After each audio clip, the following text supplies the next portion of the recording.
Hello friends. Did you know nearly 80% of those who watch my videos aren't subscribed? If you enjoy these stories, please hit that subscribe button and leave a like. It really helps. Thank you for being here. By the way, where are you watching from? Let me know in the comments. I worked the graveyard shift at Rusty's Junction truck stop for 8 months in 2019, and I can tell you right now, there are things that happen in the dead of night at these places that'll make your skin crawl and haunt your dreams for years to come. What I experienced during those 8 months changed everything I thought I knew about reality, about the nature of travel, and about the thin boundaries between our world and whatever lies beyond it. Rusty's sits right off exit 127 on Interstate 25 in northern New Mexico, about 40 miles south of the Colorado border, nestled in a stretch of high desert that most folks just drive through without giving it a second thought. It's one of those old-school truck stops that's been there since the early 70s, with faded turquoise paint peeling off the concrete block walls and fluorescent lights that flicker just enough to make you think something's moving in the shadows when there ain't nothing there. The building itself is shaped like an L, with the convenience store and 24-hour diner forming the main section that faces the interstate, and the shower facilities and laundry stretching out toward the back of the property like an afterthought. There's 43 numbered parking spaces for big rigs, most of them unpaved gravel with a few newer paved spots near the fuel islands that were added sometime in the 90s, when the original owner tried to modernize the place. During the day, especially during tourist season when families are driving cross-country to see the Grand Canyon or visit relatives in California, it's busy enough. Steady stream of long-haul drivers coming through, families on road trips stocking up on snacks and gas. The occasional caravan of RVs heading to or from camping spots in the Rocky Mountains. You get your regular customers, your one-time visitors, your lost tourists who took a wrong turn somewhere and ended up 50 miles off their intended route. But after midnight, especially during the week when most sensible people are home in bed, it gets real quiet, real fast. The kind of quiet that makes every little sound seem amplified, every shadow seem deeper, every movement in your peripheral vision seem like it might be something more than just tricks of tired eyes. The kind of quiet that makes you understand why our ancestors were afraid of the dark. My supervisor was this old-timer named Clyde Thornton, who'd been working truck stops and gas stations since before I was born. Clyde was pushing 70, but still had the energy and alertness of a man half his age, probably because he'd spent his whole adult life on the night shift and had adjusted his internal clock permanently to nocturnal hours. He was the kind of guy who knew every regular driver by name and route, could spot trouble from a mile away just by the way someone walked through the door, and had more stories about weird customers and strange incidents than anyone had a right to accumulate in one lifetime. He was also the kind of guy who'd seen enough over the decades to know that there were things in this world that couldn't be explained by logic or science, things that operated according to rules older than human civilization. He never talked about it directly, but sometimes when we were working together during my training period, he'd make comments that suggested he'd encountered his share of unexplainable phenomena over the years. Truck stops are strange places, he told me once during a quiet afternoon shift. They're crossroads, you know, not just for highways, but for other things. People traveling between one place and another. But sometimes those places aren't on any map you've ever seen. At the time, I thought he was just being philosophical, maybe a little eccentric in the way that people who work alone for long periods sometimes become. I had no idea how literally accurate his words would turn out to be. He trained me for 2 weeks on the day shift before throwing me into the deep end with the overnight hours, and I thought I was ready for anything. I'd worked retail before, dealt with difficult customers, handled money and inventory and all the basic responsibilities of running a convenience store. How hard could it be to do the same thing at night? "Listen here, Opal," he told me on my last training day, sitting across from me in one of the cracked vinyl booths in the diner section while the afternoon shift change was happening around us. The night shift is different from anything you've done before. You get drivers who've been awake for 20 hours straight and are seeing things that aren't there. You get people running from things they don't want to talk about, using cash only and looking over their shoulders every few minutes. You get folks who they just ain't quite right in the head, if you know what I mean. He stirred his coffee thoughtfully, looking out the big windows at the truck parking area where a few early evening arrivals were settling in for their mandatory rest periods.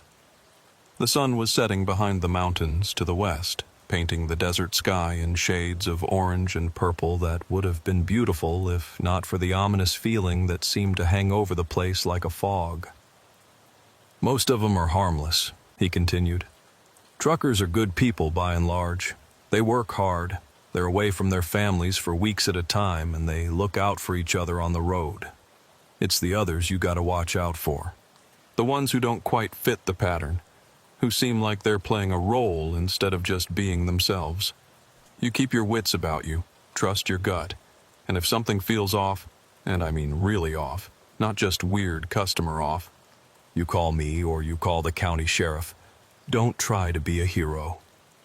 He paused and looked at me directly, his weathered face serious in a way I'd never seen before. "And Opal, if you start seeing things that don't make sense, things that seem impossible, don't assume you're losing your mind. This place has history. Old history. Sometimes that history bleeds through into the present." I thought he was just being overly dramatic, the way older folks sometimes get when they're trying to scare younger people into being careful. I figured I'd encountered my share of strange customers in previous jobs, and I could handle whatever the night shift might throw at me. I had no idea what I was walking into. My first month went by without much incident that seemed genuinely threatening or supernatural. You get your share of peculiar customers during the overnight hours.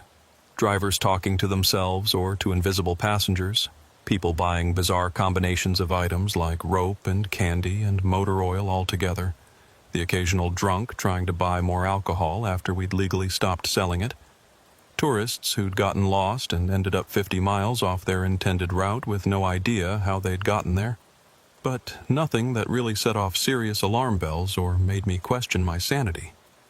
The loneliest part was the stretch between 2 a.m. and 5 a.m., when the overnight drivers had mostly found their parking spots for mandatory rest breaks, and the early morning crowd hadn't started moving yet. During those hours, I'd sometimes go 2 full hours without seeing another human being, just me and the humming refrigeration units and the endless expanse of high desert visible through the big front windows. The building made all kinds of noises during those quiet hours that I had to learn to identify and ignore. The refrigeration units for the beer coolers and frozen food would kick on and off with different mechanical sounds, some humming, some clicking, some making a grinding noise that always made me worry something was about to break down. The ice machine would periodically drop a full load with a crash that'd make you jump if you weren't expecting it, especially when you were deep in concentration counting money or doing inventory. The old heating system was the worst offender during the winter months, clanking and wheezing and making sounds like it was trying to die a slow, painful death throughout the night. There were pipes running through the walls that would expand and contract with temperature changes, creating random banging sounds that could come from any direction without warning, always when you least expected them. The fluorescent lights in the back hallway near the showers buzzed constantly with that particular frequency that gets under your skin after a while, and one of them had this habit of flickering just fast enough to catch your peripheral vision and make you think someone was moving back there. I must have walked back to check that hallway 50 times during my first month, always expecting to find someone lurking around who shouldn't be there, but it was always just that one defective light fixture playing tricks on my eyes. It was during my second month that I started noticing patterns in some of our regular customers that didn't quite add up when I thought about them carefully. There was this one driver who came through every Tuesday night around 3 a.m. like clockwork, always bought the exact same things: 2 Monster energy drinks, a bag of beef jerky, and a 4-pack of AA batteries. Nothing particularly weird about that combination, except he always paid with exact change counted out to the penny, never said a word beyond "thank you" and "have a good night," and his truck was always parked in space 37, even when spaces much closer to the building were available. I started calling him Tuesday Batteries in my head, because I never got his real name despite seeing him weekly for months. He was maybe 50 years old, average height and build, always wearing the same faded blue work shirt that looked like it had been washed 1,000 times. His appearance was neat and clean, nothing obviously off about his hygiene or mental state, but there was something about his demeanor that bothered me in a way I couldn't quite articulate. What bothered me wasn't what he did, but what he didn't do. Most drivers, especially the regulars who'd been stopping at the same places for years, they chat a little bit. Ask about the weather, mention where they're headed or where they came from, complain about traffic or construction delays or dispatchers who don't understand road conditions. They're social creatures by necessity, spending most of their time alone in a truck cab, so they tend to take advantage of human interaction when it's available. Tuesday Batteries never engaged in any of that normal social behavior. He'd walk in, grab his items with mechanical precision, pay without making eye contact, and walk out. He had this way of looking at you when you were ringing up his purchase that made you feel like he was memorizing your face, studying your features with an intensity that was just a little too focused to be casual observation. The third time he came in, I decided to try striking up a conversation. "Busy night out there?" I asked while scanning the barcode on his energy drinks.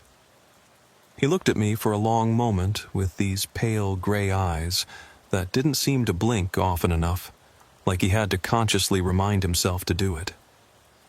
"Always busy," he said, but his voice was flat and emotionless, like he was reading from a script he'd memorized but didn't understand.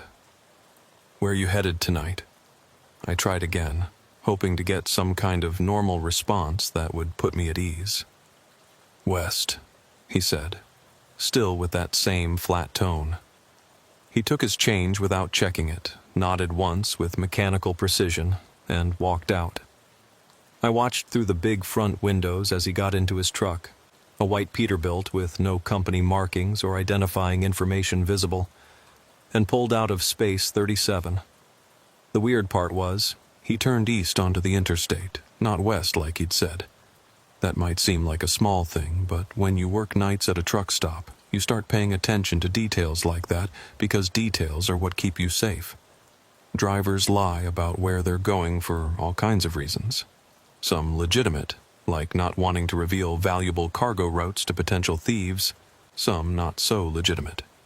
But something about the way Tuesday Batteries had lied bothered me in a way I couldn't quite put my finger on. It wasn't the kind of casual misdirection that cautious drivers might use for security reasons. It felt more deliberate, more scripted. Over the following weeks, I started paying closer attention to other regular customers, looking for similar patterns or behaviors that didn't quite fit what I'd expect from normal truck stop clientele. There was an older woman who came in every other Friday around 4 a.m., always bought a large coffee and a pack of cigarettes, always wore the same brown leather jacket regardless of weather conditions. She paid cash, never spoke beyond the basic transaction requirements, and drove a sedan with Nevada plates that was always parked in the same spot near the dumpster area. What struck me as odd about her was that she never actually seemed to smoke the cigarettes. I'd watch her through the windows, and she'd sit in her car for maybe 10 minutes after buying them, but I never saw her light one up. She'd just sit there, motionless, staring toward the truck parking area like she was watching for something specific. Then there was a trucker who showed up irregularly, maybe once every 3 weeks, always during the dead period between 2 and 4 a.m. Big guy, probably in his 50s, driving a blue Kenworth with Oklahoma plates. He'd come in, buy a sandwich from the deli case and a cup of coffee, and always ask the same question. "You seen anything unusual lately?" The first few times he asked, I assumed he was making conversation about weird customers or maybe asking about accidents or road conditions. But when I'd try to answer with stories about odd purchases or drunk customers, he'd get this disappointed look and say, "No, not that kind of unusual, the other kind." When I'd ask what he meant by the other kind, he'd just shake his head and say, "You'll know it when you see it. Hopefully you won't." These interactions left me feeling unsettled in a way I couldn't quite explain. It was like there was some kind of ongoing situation or phenomenon that regular customers were aware of, but nobody wanted to talk about directly. Like they were all part of some unspoken understanding about the nature of our location that I wasn't privy to as a newcomer. The real strangeness started in my third month around Halloween. The date was October 30th, and I was working what should have been a routine Tuesday night shift when this family came in around 1:30 a.m. Mom, Dad, and 2 kids who looked like they were maybe 8 and 10 years old. They were driving a dark blue minivan with Arizona plates, and the moment they pulled up to the fuel pumps, something about them set off every alarm bell I had.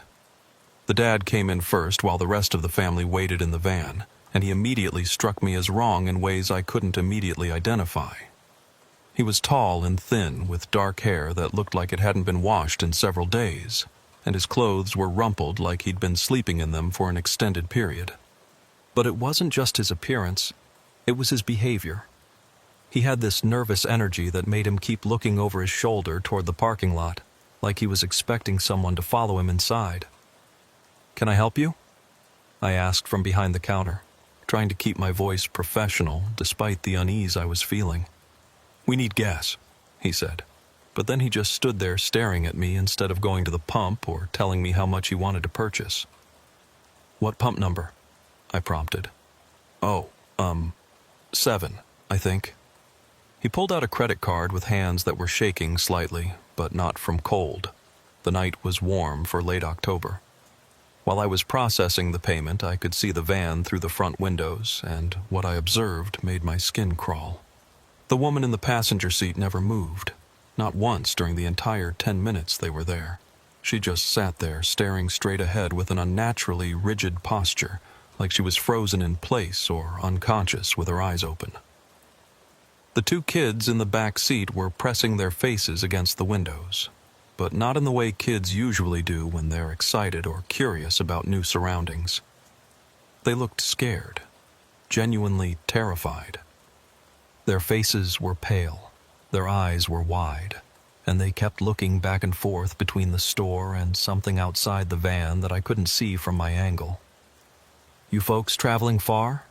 I asked, because something about the whole situation was making me nervous, and I wanted to keep the father talking while I tried to figure out what was wrong with this picture. "Just passing through," he said quickly, too quickly. "Long drive. Kids are tired." But when I looked at the kids again, they didn't look tired. They looked like they were in some kind of distress, like they wanted to call for help but were afraid to. The woman still hadn't moved so much as a muscle.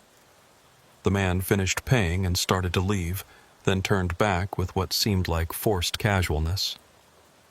"Is there anywhere around here that's quiet? Where we could park for a few hours without being bothered?" Every instinct I had was screaming at me not to give him that information, but I didn't have a good reason to refuse a reasonable request from a paying customer. "The truck parking in back is pretty quiet after 2 a.m., I told him, immediately regretting it. He nodded and left without another word. I watched as he got back into the van and appeared to say something to the woman.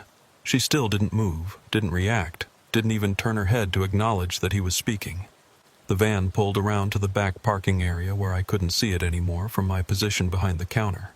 For the next 20 minutes, I couldn't shake the feeling that something terrible was happening in that van. The father's nervous behavior, the woman's complete immobility, the obvious fear in the children's faces. None of it added up to a normal family road trip scenario. I found myself checking the clock obsessively, wondering if I should call the sheriff's department, trying to convince myself that I was overreacting to what might be a perfectly innocent situation. Then I heard the shouting. It was faint because of the distance and the building's walls, but I could tell it was a man's voice, and he sounded angry. Really angry. Not the kind of tired frustration you might expect from a father dealing with cranky kids on a long drive, but genuine rage. The kind of voice that makes your blood run cold, even when you can't understand the words. I couldn't make out specific words, but the tone was unmistakable, violent, threatening, full of barely controlled fury.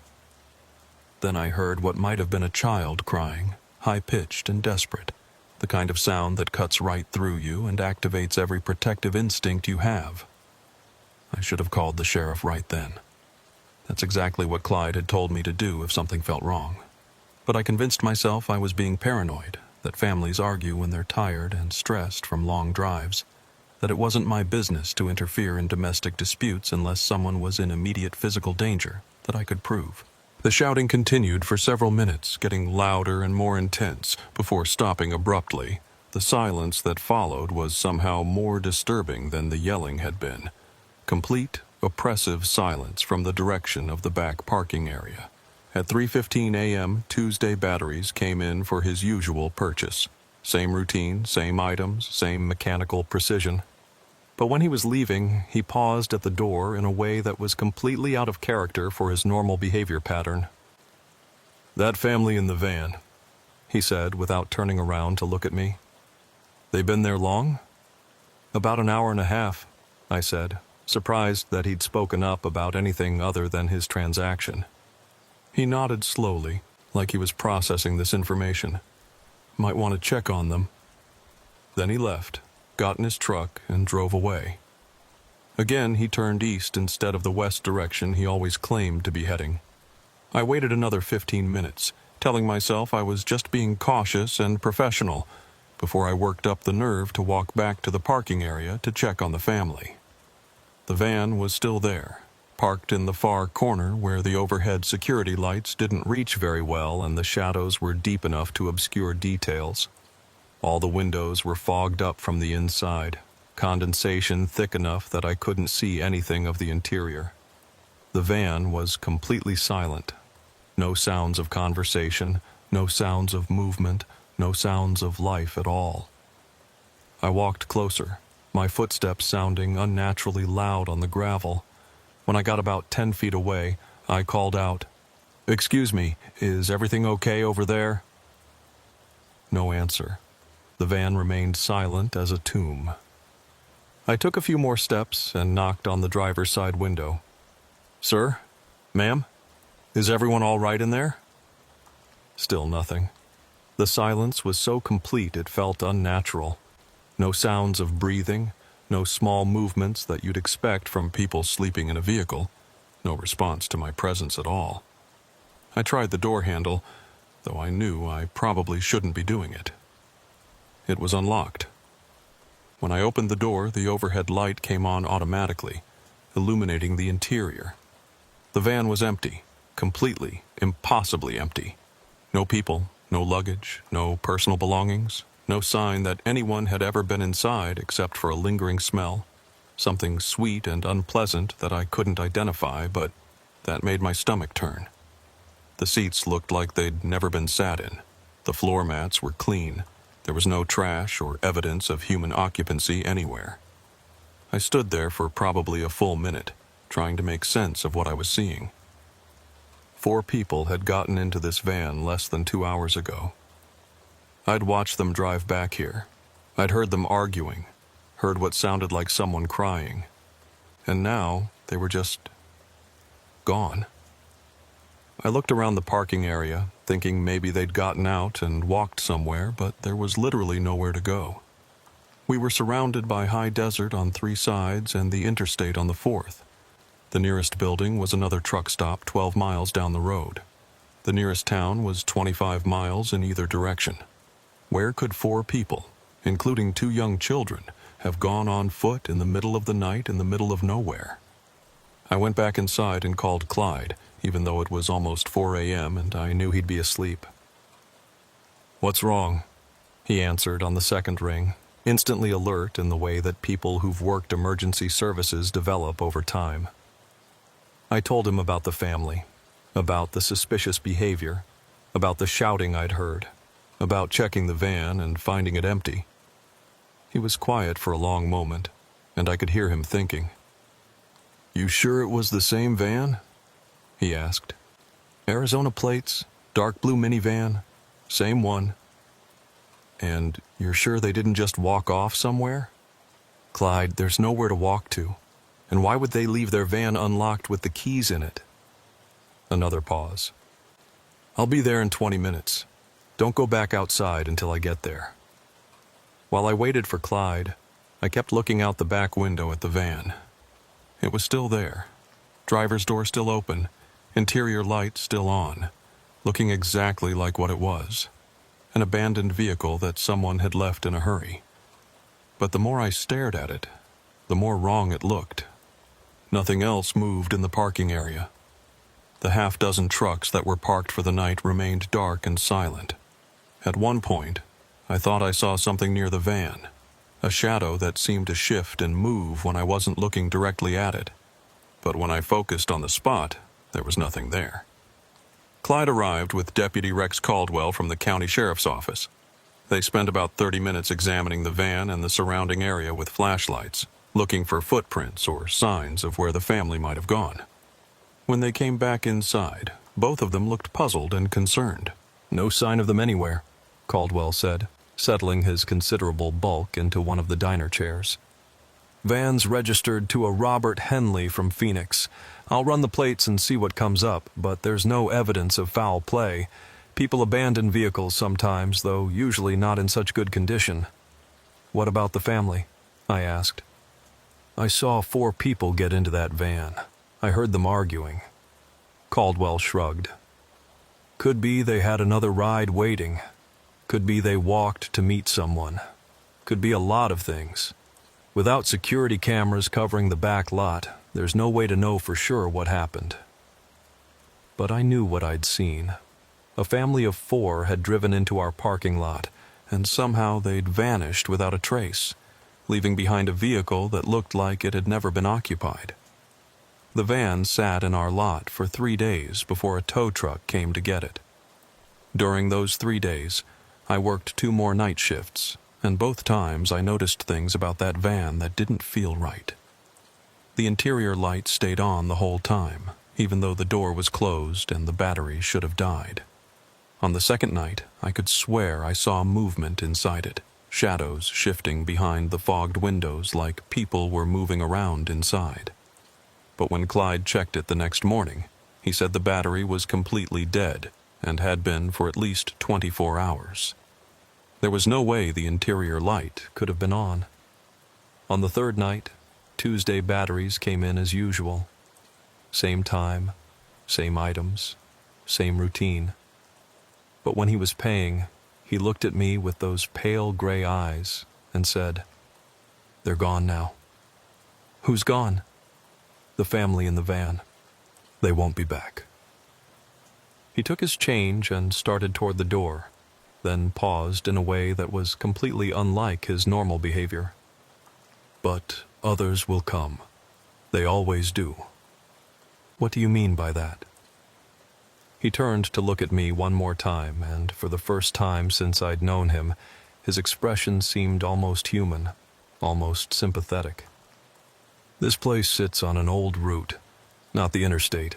Older than that, much older. Some roads don't show up on maps anymore, but people still travel them. You'll see." Then he left, got in his truck, and drove away. For the first time since I'd been working there, he turned west like he'd always said he was going. I never saw Tuesday batteries again. The incidents didn't stop with the vanishing family. If anything, they got stranger and more frequent. 2 weeks later, I had a trucker come in around 2:30 a.m. who seemed normal enough at first.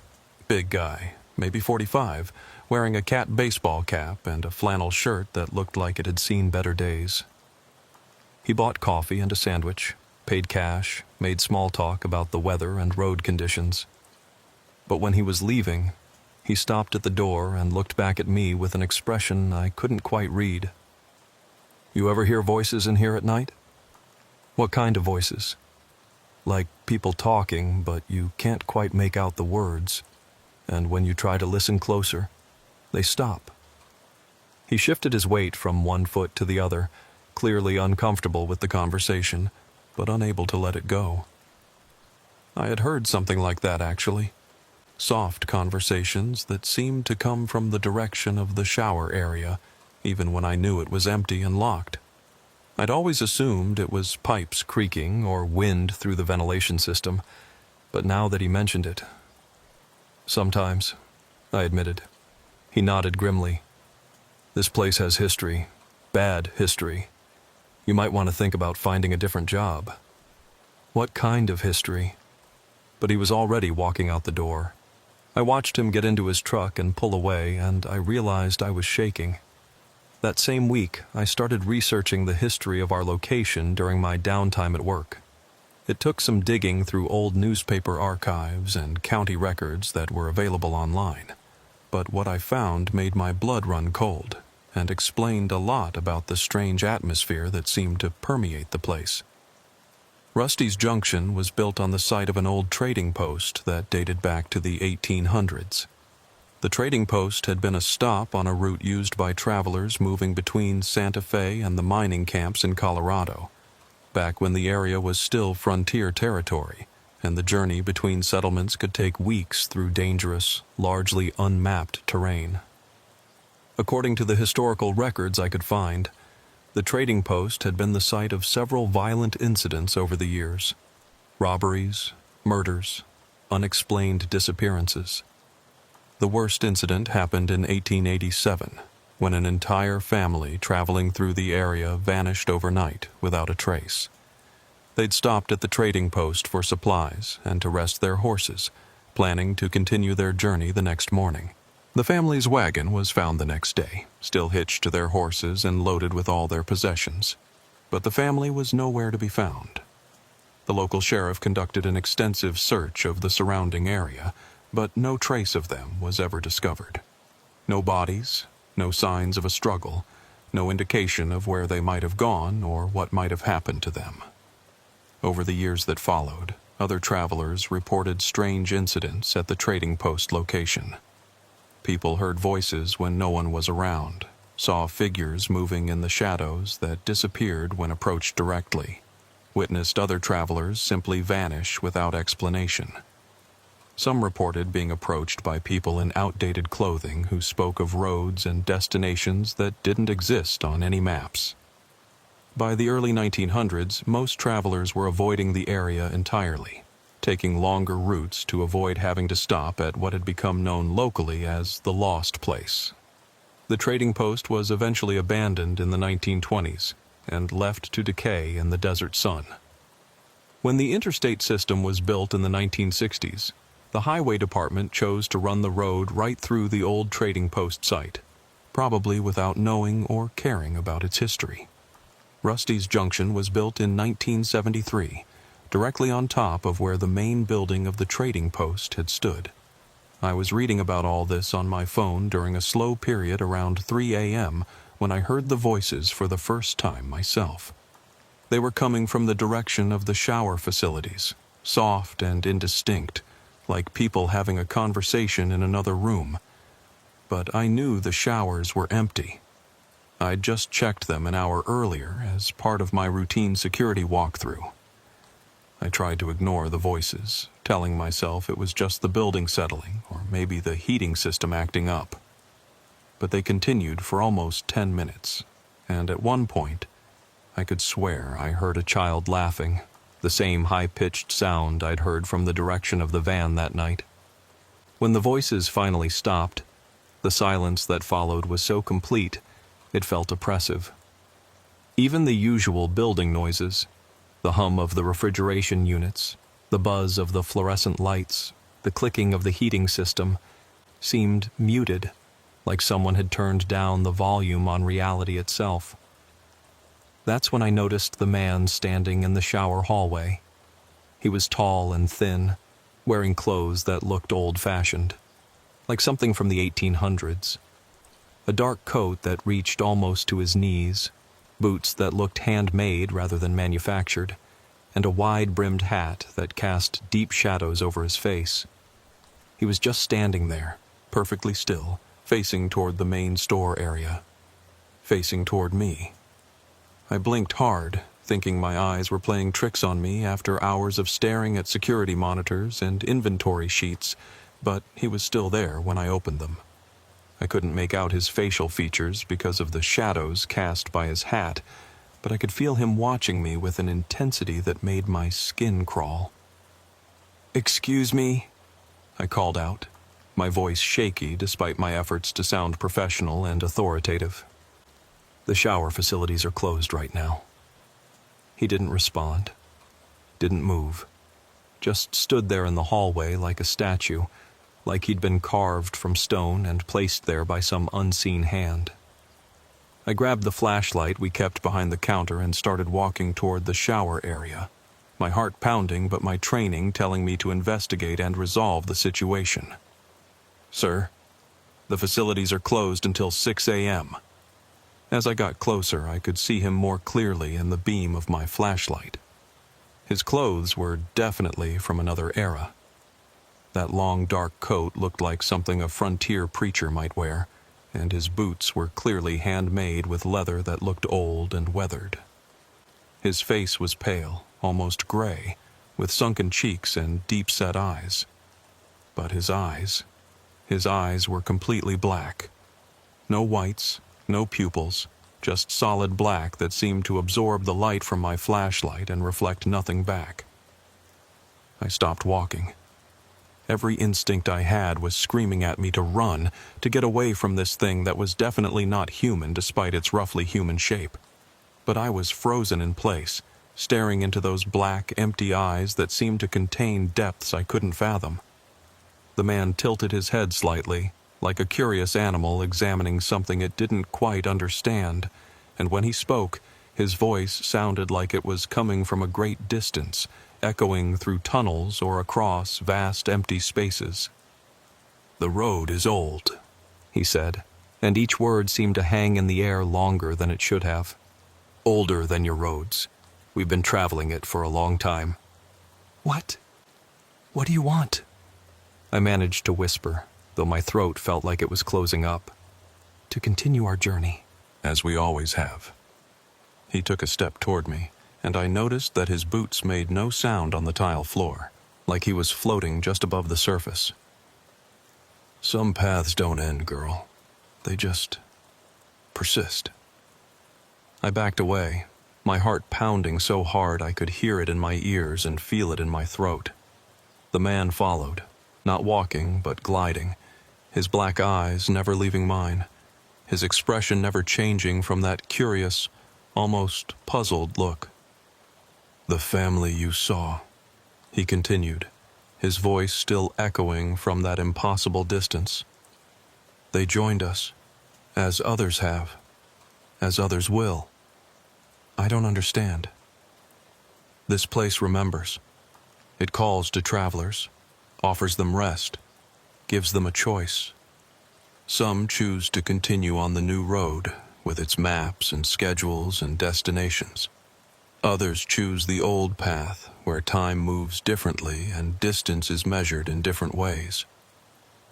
I was almost back to the counter now, my hand fumbling for the phone to call 911, though I had no idea what I'd tell them. But when I glanced down to dial the number and then looked back up, the man was gone. The shower hallway was empty. The only sound was the buzz of that defective fluorescent light and my own ragged breathing. I called Clyde again, and this time I was crying when he answered. "I'm quitting," I told him through my tears. "I can't do this anymore." "What happened, Opal?" I told him about the man in old-fashioned clothes, about the black eyes, about the conversation that didn't make sense but felt more real than anything I'd ever experienced. Clyde was quiet for a long time, and I could hear him breathing heavily on the other end of the line. "Opal?" he said finally, his voice sounding older and more tired than I'd ever heard it. "I should have told you sooner. You're not the first person to see things like that. Night shift workers here. They don't usually last long. We've had 6 people quit in the past 2 years, all for similar reasons." "Why didn't you warn me?" "Because we need someone to work the nights. And if I told people the truth, nobody would take the job. I hope maybe you'd be different. Maybe you wouldn't see anything. Some people don't, you know. Some people work here for years and never notice anything unusual." "See anything? Clyde, this place is haunted." "Maybe. Or maybe it's something else. Something older than ghosts. Something that was here before we built over it." But the man with the black eyes wasn't finished with me. Over the next 2 weeks, as I worked out my notice on day shifts only, I started experiencing things that followed me home. I'd be driving back to my apartment in Albuquerque in the early morning, and I'd see that same figure standing on the side of the road, always in the same old-fashioned clothes, always watching as I passed. At first, I thought maybe I was just tired, seeing things that weren't there after working long shifts and dealing with the stress of the supernatural encounters. But the sightings became more frequent and more specific. He'd be standing at bus stops, in parking lots outside grocery stores, in the shadows near my apartment building. Always watching, never moving, never approaching, but always there. The breaking point came during my last week of work. I was doing inventory in the storage room behind the convenience store when I heard footsteps in the main area. Heavy boots on tile, walking slowly and deliberately toward the storage room where I was working. I looked through the doorway and saw him again, the man in the old-fashioned clothes, walking through the store like he owned the place, like he belonged there more than I did. But this time, he wasn't alone. Behind him walked the family from the van, the same family I'd seen disappear weeks earlier.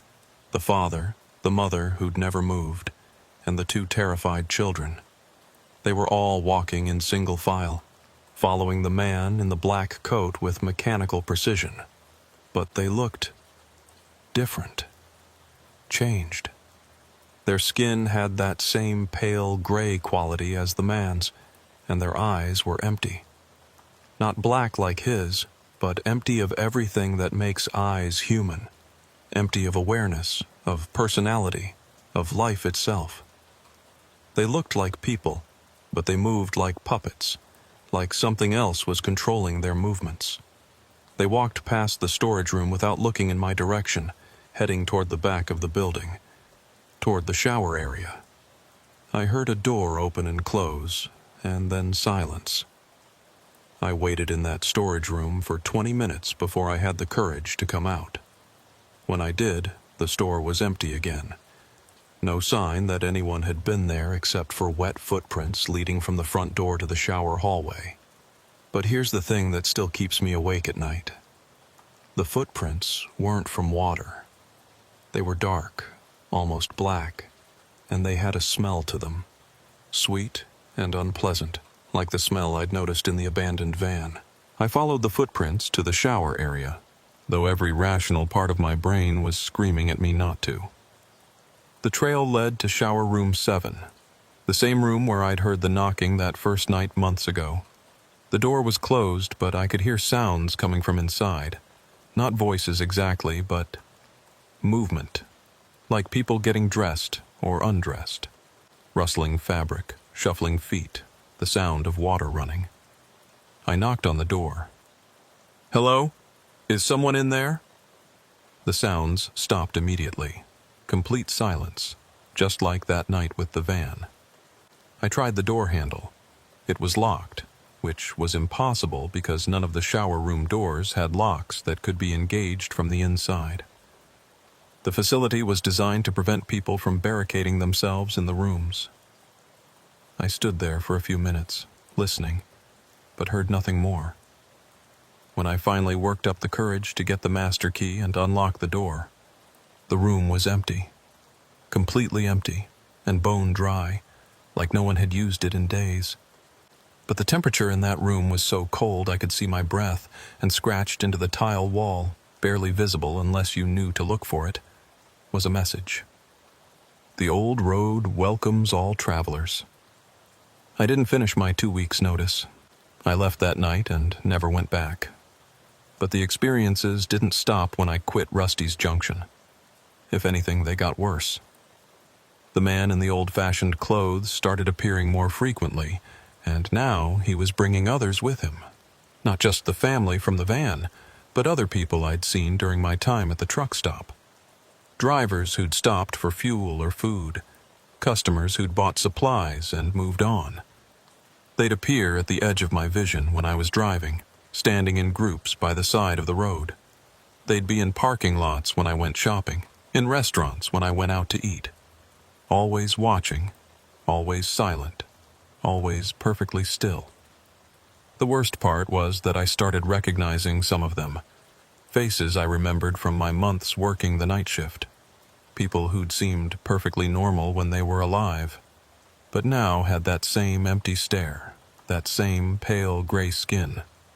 I realized they weren't just random customers who'd passed through. They were people who'd made the choice the man had talked about. People who'd chosen the old road instead of the new one. And somehow, by working at Rusty's Junction, by witnessing their transition, I'd become connected to them. I'd become part of their endless journey, whether I wanted to be or not. I tried moving to different cities, but it didn't matter. They followed me everywhere. I tried changing jobs, changing my routine, even changing my name. Nothing worked. They were always there, waiting, watching, reminding me that I'd seen them cross over from one world to another. 3 months after I quit, I was living in Denver and working at a bookstore when a customer came in who looked familiar. It took me a moment to recognize him. It was the trucker who'd warned me about the voices, the one who'd told me the place had bad history. But he looked different now, older, grayer, with that same empty stare I'd come to recognize in the others. He ordered a coffee from our little Cafe C area, paid with exact change, and was turning to leave when he stopped and looked directly at me. "You worked at Rusty's Junction," he said. It wasn't a question. "For a while," I admitted. He nodded slowly. "Did you see them, the travelers on the old road?" "Yes." "Then you understand. Once you've seen them, really seen them, you can't unsee them. You become part of their world, whether you want to or not." "What do they want?" "Nothing. Everything. They want to continue their journey and they want others to join them. It's not malicious. It's just what they do, what they've always done, what they'll always do." He started toward the door, then paused. "The choice is coming for you soon. You'll know when it's time." "What choice?" But he was already gone, walking out into the bright Colorado sunshine like any other customer. That night, I had the first dream about the old road.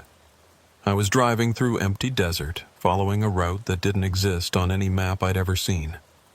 The road was dirt and gravel, winding between rock formations that looked older than time, under a sky that held too many stars.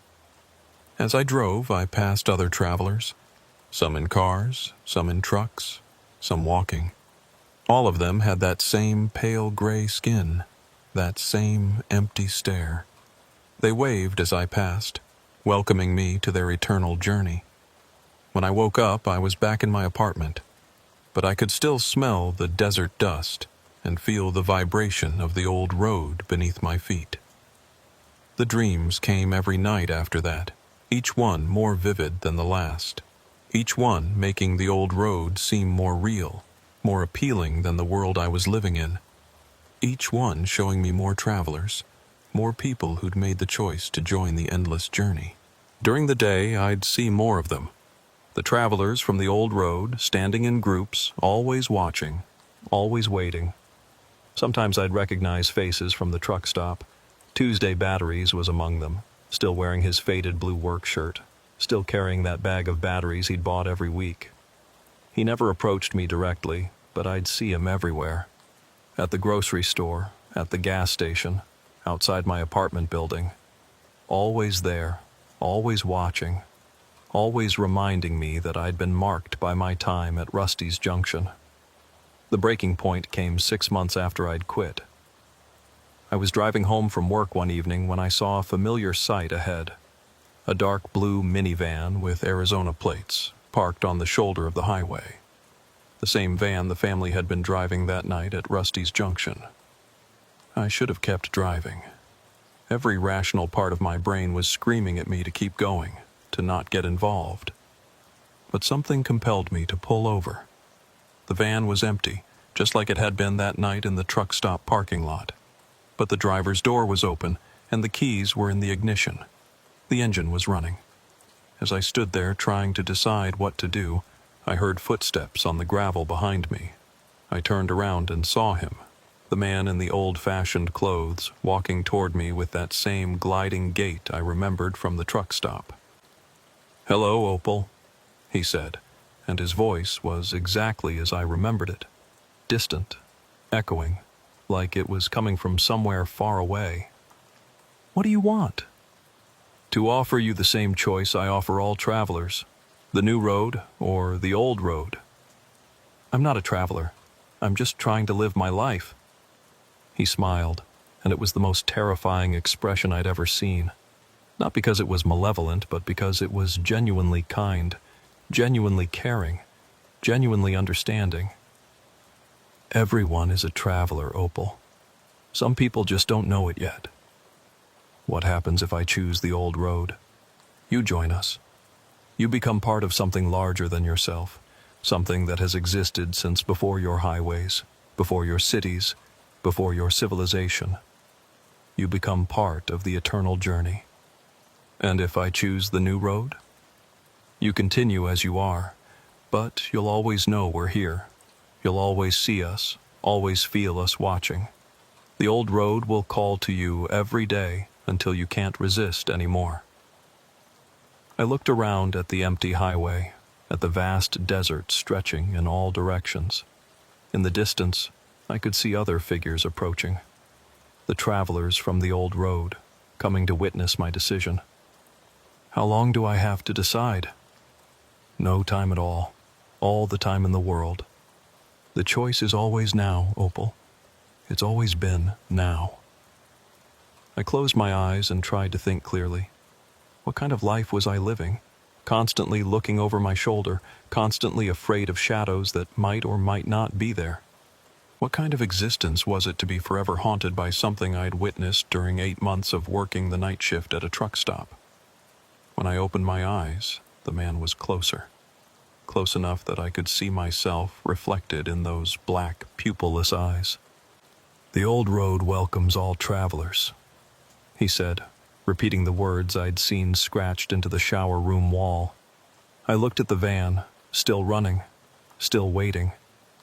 I looked at the travelers gathering in the distance, silent and patient and eternal. And I made my choice. I'm telling you this story now because someone needs to know what happened to me, and what happens to anyone who works the night shift in certain places along America's highways. Places where the old roads intersect with the new ones, where the past refuses to stay buried, where time moves differently than it does in the rest of the world. I'm telling you this because if you're ever driving through northern New Mexico on Interstate 25, and you see exit 127, and you see the ruins of what used to be Rusty's Junction truck stop, you should keep driving. Don't stop. Don't investigate. Don't let curiosity get the better of you, because some roads never end. Some journeys continue forever. And some choices once made can never be unmade. The old road is still there, just beyond the edge of what your maps can show you, and we're still traveling it. All of us who chose to join the eternal journey instead of fighting it. Sometimes, late at night, we appear to people who work in lonely places along the highways. We offer them the same choice that was offered to us. Some refuse and spend the rest of their lives haunted by what they've seen.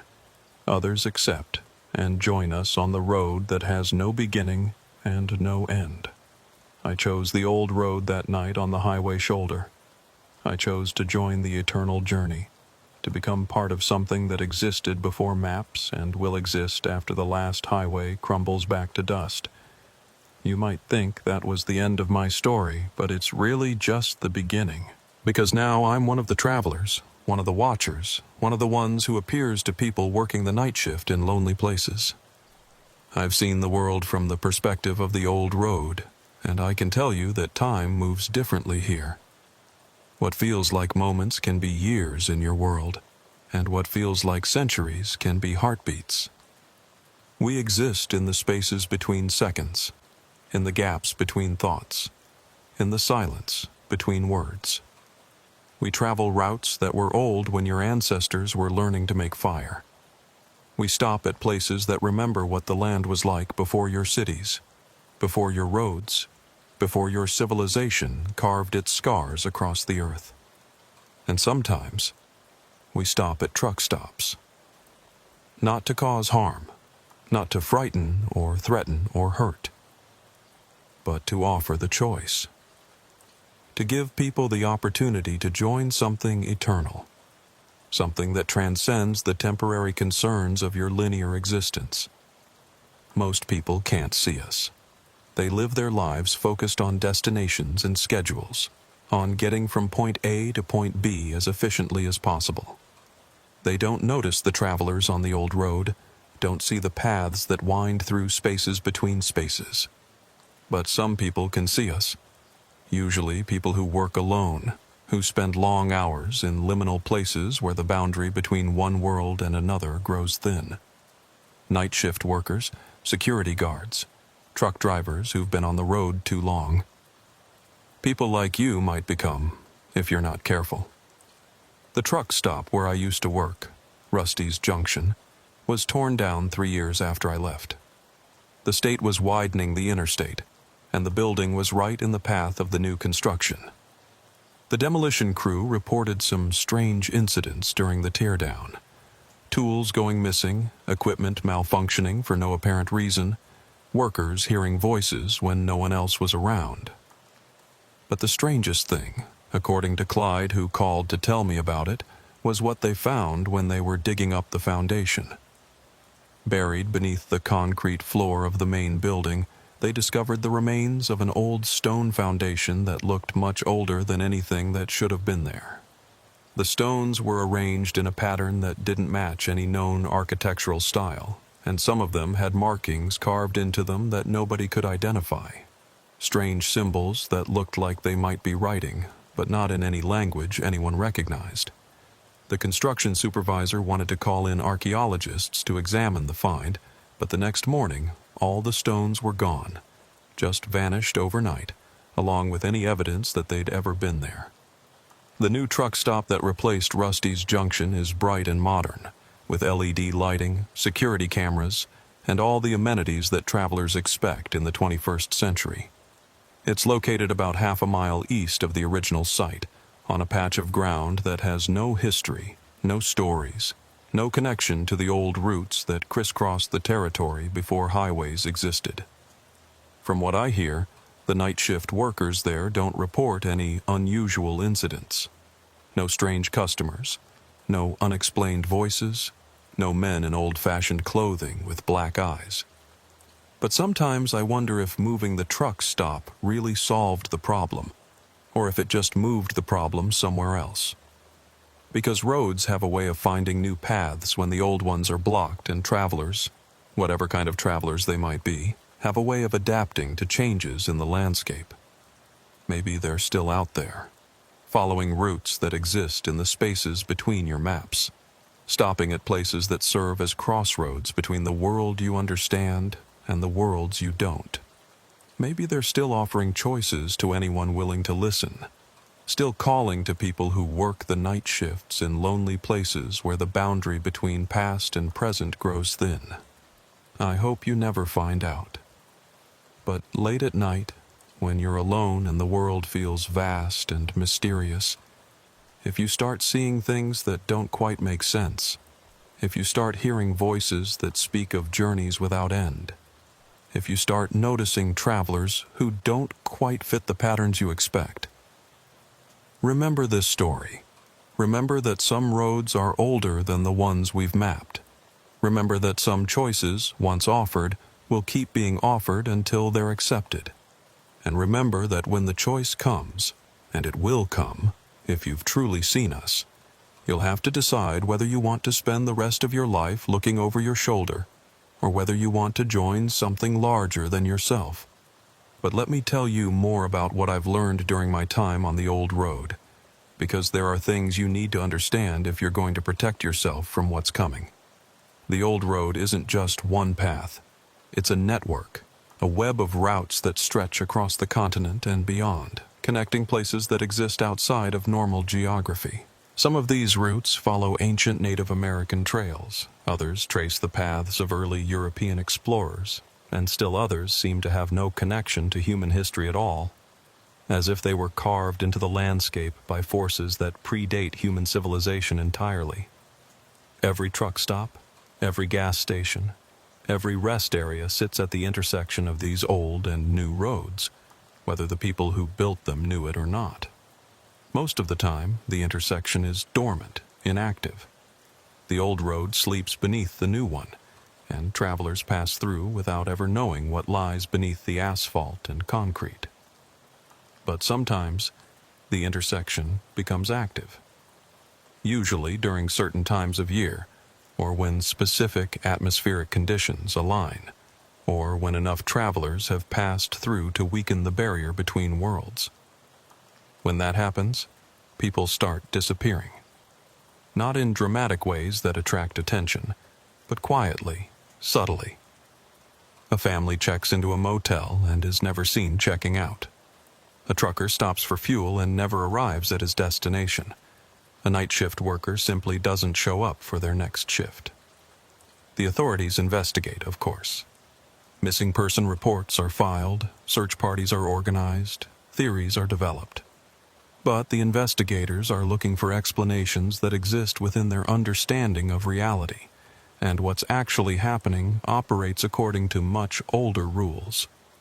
The people who disappear aren't kidnapped or murdered in any conventional sense. They're offered a choice, just like I was, and some of them choose to step off the new road and onto the old one, to become part of a journey that has no end. I've met dozens of them during my time traveling the old road.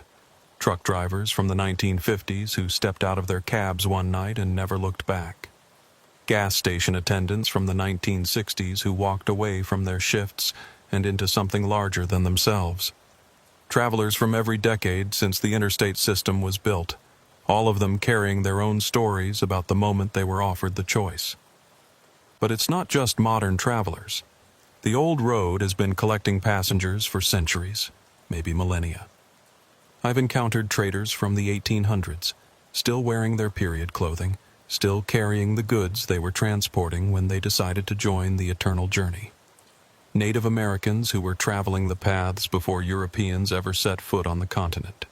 People whose origins stretch back so far that their stories have become legends, myths, cautionary tales told around campfires. We're all part of the same endless migration now, following routes that exist outside of time and space as you understand them. We move between worlds, between dimensions, between possibilities.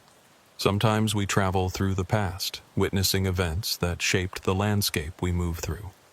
Sometimes we glimpse the future, seeing what will become of the roads and cities and civilizations that think themselves permanent. And sometimes we return to the present, to the world of truck stops and gas stations and interstate highways, to offer the choice to others who might be ready to join us. I've been back to the site where Rusty's Junction used to stand many times over the years. The new truck stop is exactly as I described, bright, modern, efficient. But late at night, when the barriers between worlds grow thin, you can still see traces of what was there before. The old stone foundation is still there, buried beneath the parking lot of the new facility.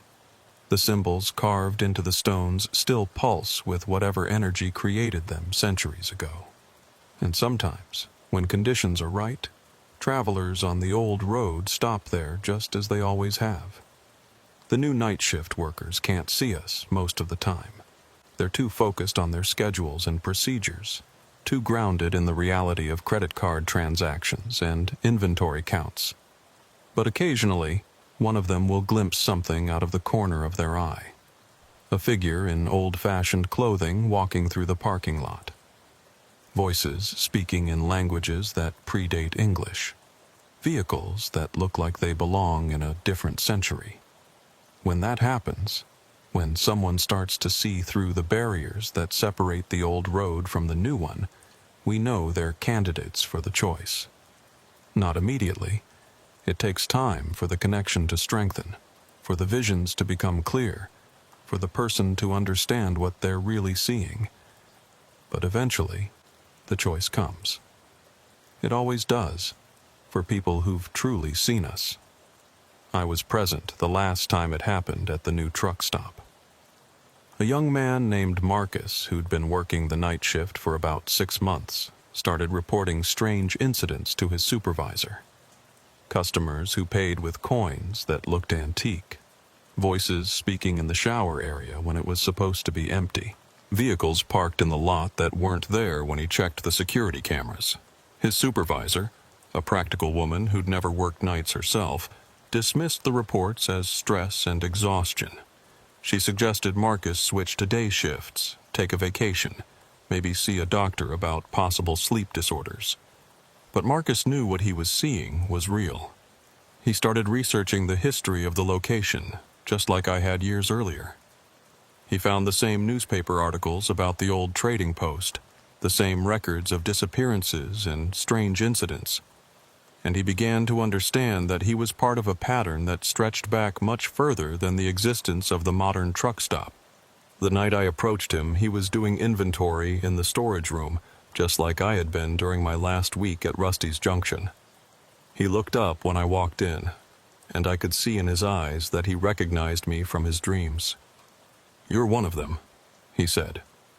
Not a question, just a statement of fact. "Yes," I told him. "And you're ready to choose." We talked for an hour about the old road, about the nature of the journey, about what it meant to step outside of linear time and become part of something eternal. Marcus asked intelligent questions, showed genuine understanding of what I was offering. In the end, he chose the old road, just as I had years earlier. He walked out of that storage room and into a world larger than anything he'd imagined possible. His supervisor found a resignation letter on her desk the next morning, typed and signed, giving 2 weeks' notice for personal reasons. But Marcus never showed up to work those final shifts. The security cameras showed him leaving the building that night, but they never showed him getting into a vehicle or walking to the parking lot. He simply walked toward the back of the building and vanished from their electronic record. The police investigated, of course. They interviewed his family, checked his bank accounts, analyzed his phone records. But people who choose the old road leave very few traces in your digital world. We exist between the spaces that your surveillance systems can monitor. That was 3 years ago. Marcus travels with us now, learning the routes that existed before maps, discovering destinations that don't appear in any guidebook. Like all of us, he's finding that the journey itself is more important than any specific destination. Which brings me to why I'm telling you this story now in such detail, with such specific warnings about the places and signs to watch for. The old road is becoming more active. The barriers between worlds are weakening, and the intersections where we can appear to travelers on the new road are becoming more numerous and more frequent. What used to happen once or twice a year at a given location is now happening monthly, sometimes weekly. More night shift workers are reporting unusual incidents. More families are disappearing from rest areas and truck stops. More drivers are abandoning their vehicles and walking away from lives they no longer want to live. The network of the old road is expanding, creating new connections, new crossroads, new opportunities for people to step out of linear time and into something eternal. And each person who makes that choice strengthens the network, makes it easier for others to see us, easier for the choice to be offered. I don't know why this is happening now. Maybe it's a natural cycle, something that occurs every few centuries when enough travelers have accumulated on the old road. Maybe it's a response to changes in your world, the increasing pace of life, the growing disconnection from the natural world, the sense that many people have of being trapped in lives that feel meaningless. Or maybe it's something else entirely, something connected to forces larger than human understanding. What I do know is that if you work nights at a truck stop, or a gas station, or any place where travelers pass through in the darkness, your chances of encountering us are higher now than they've been in decades. And if you start seeing things that don't quite make sense, if you start hearing voices that speak of impossible journeys, if you start noticing patterns that suggest something is operating just beyond the edge of your perception, you need to be prepared for the choice when it comes. Because it will come. Maybe not today, maybe not tomorrow, but if you've truly seen us, if you've genuinely witnessed the travelers on the old road, then you've already been marked. The connection has been made, and it will only grow stronger over time. You can fight it if you want. You can quit your job, move to a different city, try to convince yourself that what you saw wasn't real. Some people do that, and they manage to live out their lives without ever encountering us again. But they're never quite the same afterward. They carry the knowledge of our existence like a weight, always wondering what they might have experienced if they'd made a different choice. They see shadows that might be us in their peripheral vision. They hear whispers in empty rooms that might be our voices calling to them across the barriers between worlds. And sometimes, years later, when they're old and tired and feeling the weight of a life lived entirely within the boundaries of linear time, they start looking for us again. They drive the interstate highways late at night, stopping at truck stops and rest areas, hoping to catch a glimpse of the travelers they once turned away. By then, it's usually too late. The connection has weakened, the barriers have solidified, and the choice is no longer available to them. They die as they lived, trapped within the confines of ordinary existence, never knowing what wonders they might have seen if they'd been brave enough to step onto the old road when the opportunity was offered. That's why I'm telling you this story now, while you're still young enough and aware enough to understand what's being offered. That's why I'm giving you these warnings about the signs to watch for, the patterns to recognize, the choices you'll need to make. The old road welcomes all travelers, but it doesn't wait forever for anyone to decide. The choice, when it comes, must be made in the moment it's offered. There are no second chances, no opportunities to reconsider, no time to weigh the pros and cons. Either you step onto the old road and join the eternal journey, or you remain on the new road and live with the knowledge of what you've seen for the rest of your linear existence. This is my final report as head of security for Desert Wind Travel Plaza, located at mile marker 247 on Interstate 40 in eastern Arizona. I'm submitting this documentation to corporate headquarters in Phoenix, along with my resignation, effective immediately. What I'm about to tell you will sound impossible, but I've got 12 years of law enforcement experience and 4 years working security at truck stops across the Southwest. I know the difference between equipment malfunction and something that can't be explained by conventional means. I've also got the security footage to back up everything I'm reporting, at least the parts that the cameras were able to record before they started malfunctioning in ways that our technical support team says shouldn't be possible. My name is Merle Eugene Holbrook, and I've been head of security at Desert Wind Travel Plaza since March 2020. It's a large facility, one of the biggest truck stops on the I-40 corridor between Flagstaff and Albuquerque. We've got 150 parking spaces for commercial vehicles, 2 restaurants, a full-service garage, shower facilities that can accommodate 80 drivers, a 60-room motel, and enough fuel islands to handle the busiest traffic days.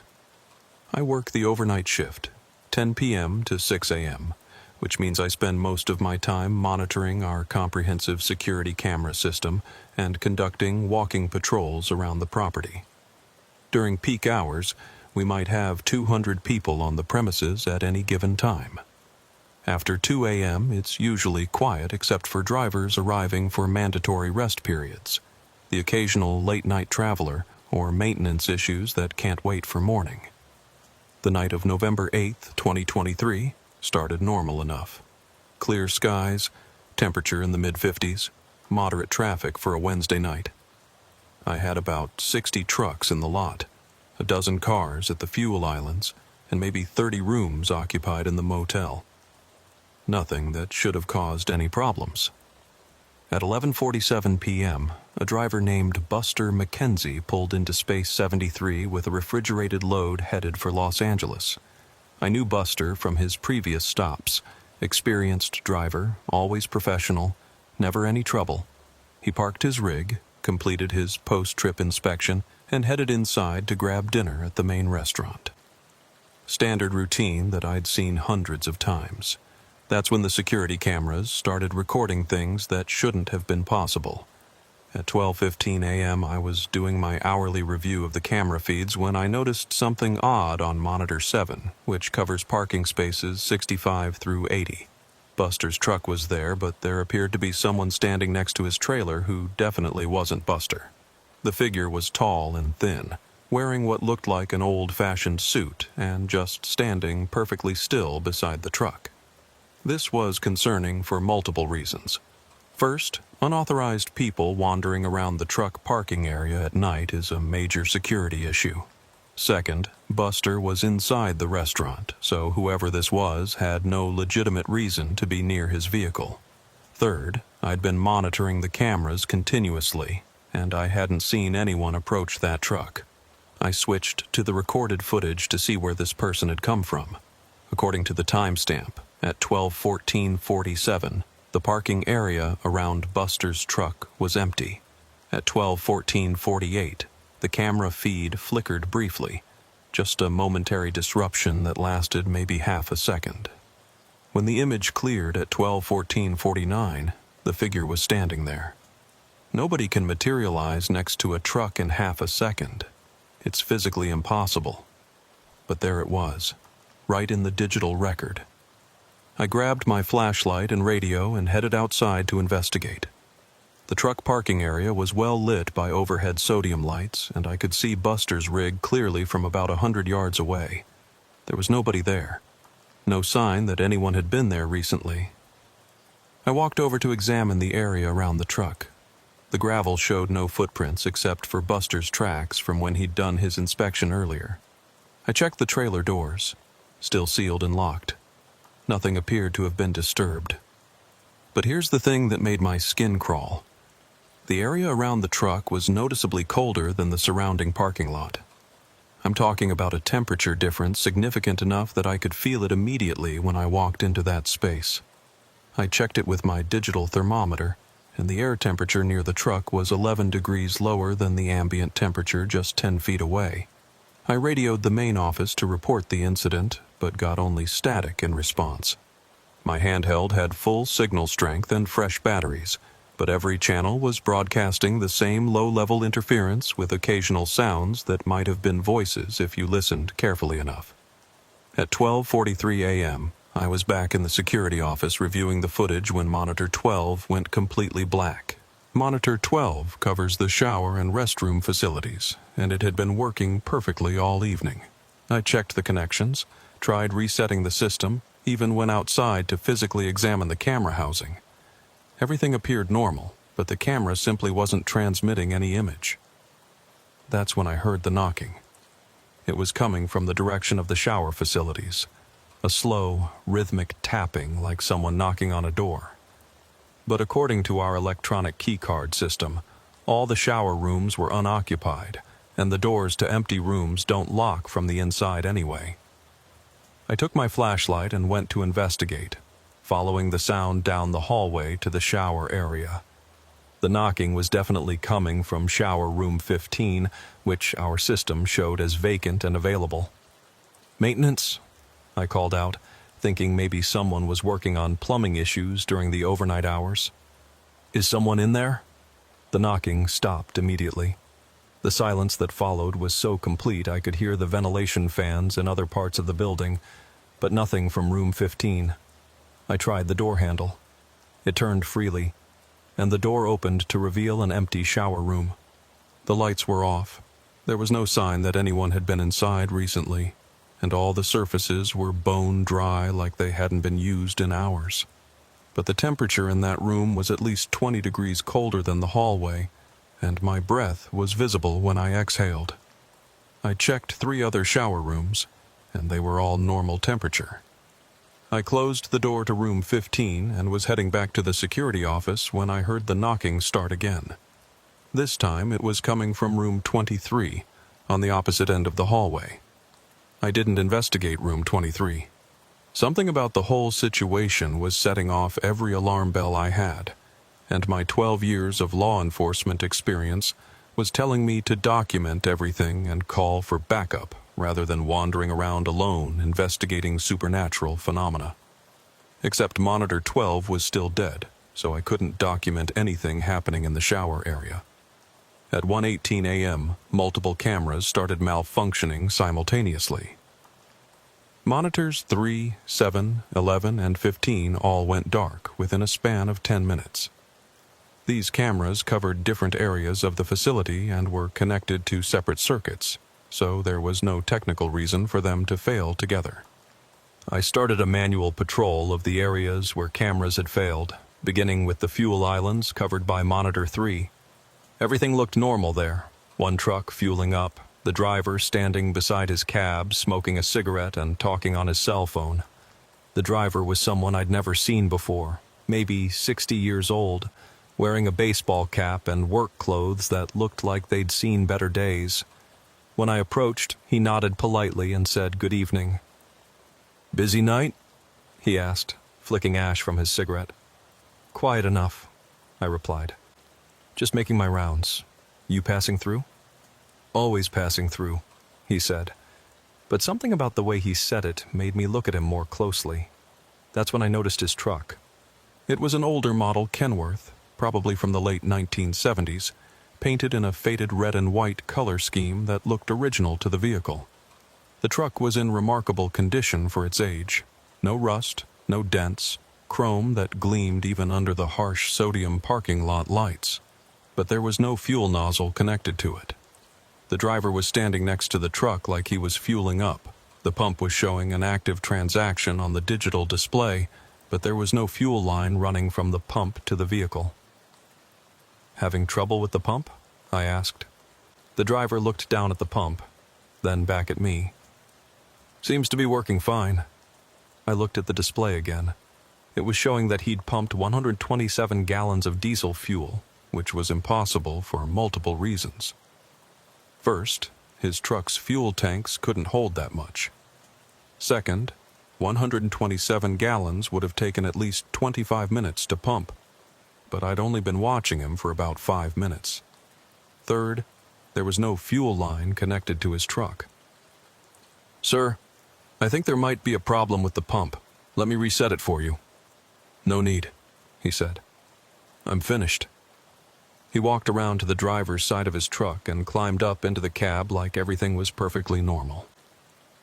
I watched as he started the engine and began to pull away from the fuel island.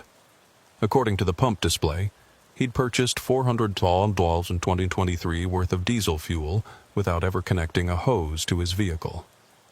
I ran back to the security office to review the footage from the fuel island cameras, but Monitor 3 was still dead.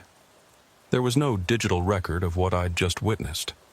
At 1:45 a.m., I was trying to get the camera system back online when I heard voices coming from the parking area. Multiple people talking, but too distant and muffled for me to make out words. I looked out the office window and could see several figures moving between the trucks, but the lighting wasn't good enough to see details. I grabbed my flashlight and went outside to investigate. The parking area appeared empty when I got there, but I could still hear the voices. They seemed to be coming from different directions, sometimes close, sometimes far away, like people were having conversations while walking around the lot. I followed the voices toward the back section of the parking area, where our overflow spaces are located.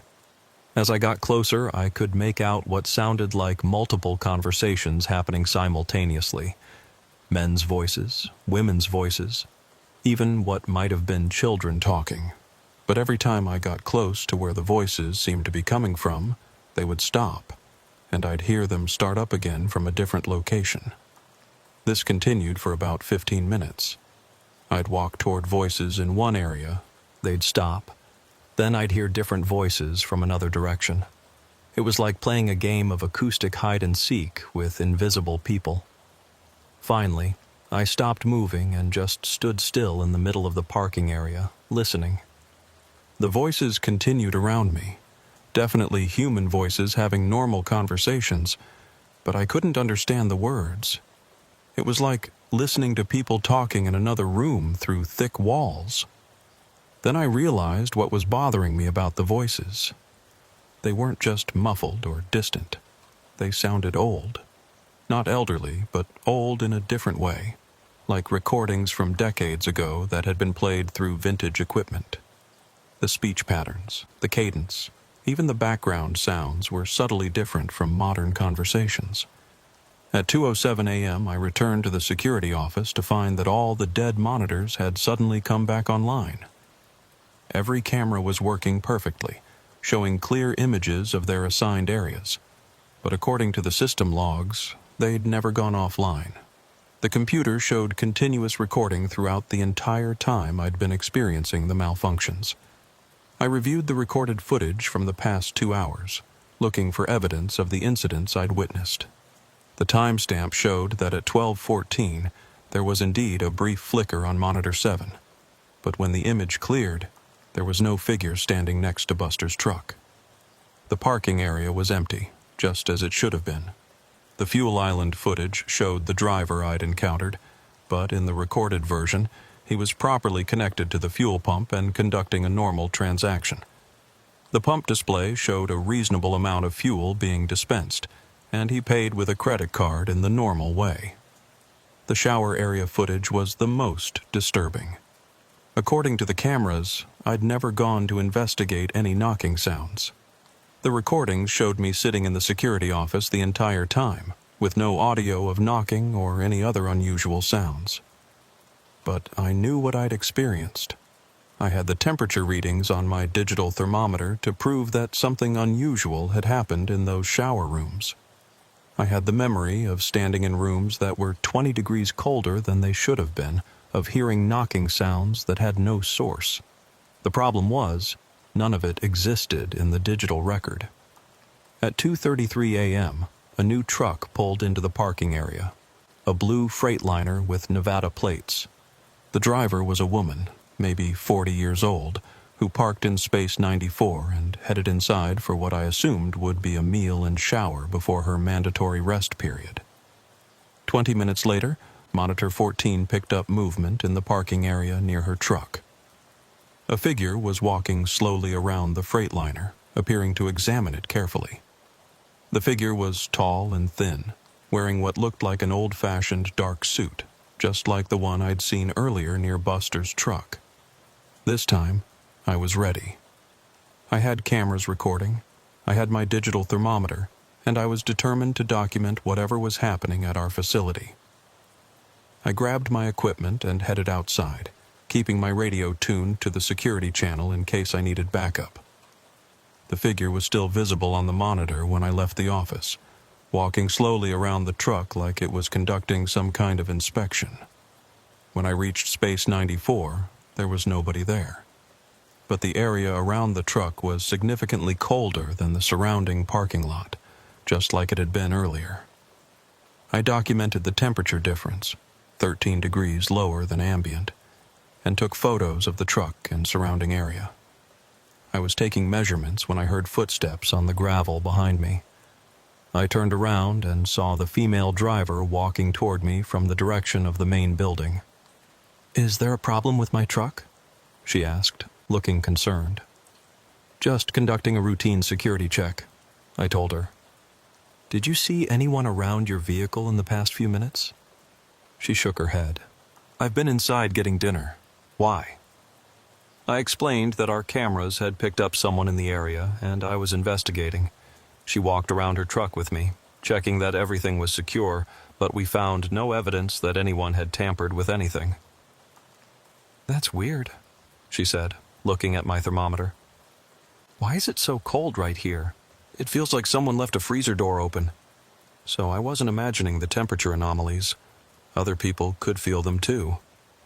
After the driver went back inside, I returned to the security office and reviewed the footage from monitor 14. According to the recording, there had never been any figure walking around the truck. The timestamp showed me leaving the office, walking to space 94, taking temperature readings, and talking to the driver. But there was no record of the figure I'd seen on the monitor just minutes earlier. The computer logs showed that monitor 14 had been recording continuously, with no interruptions, no malfunctions, no technical problems. Yet somehow, what I'd seen on the screen in real time didn't exist in the recorded footage. At 3:15 a.m., things escalated significantly.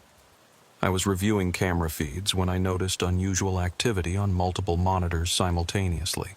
Figures were walking through various areas of the facility: the parking lot, the fuel islands, the area around the motel.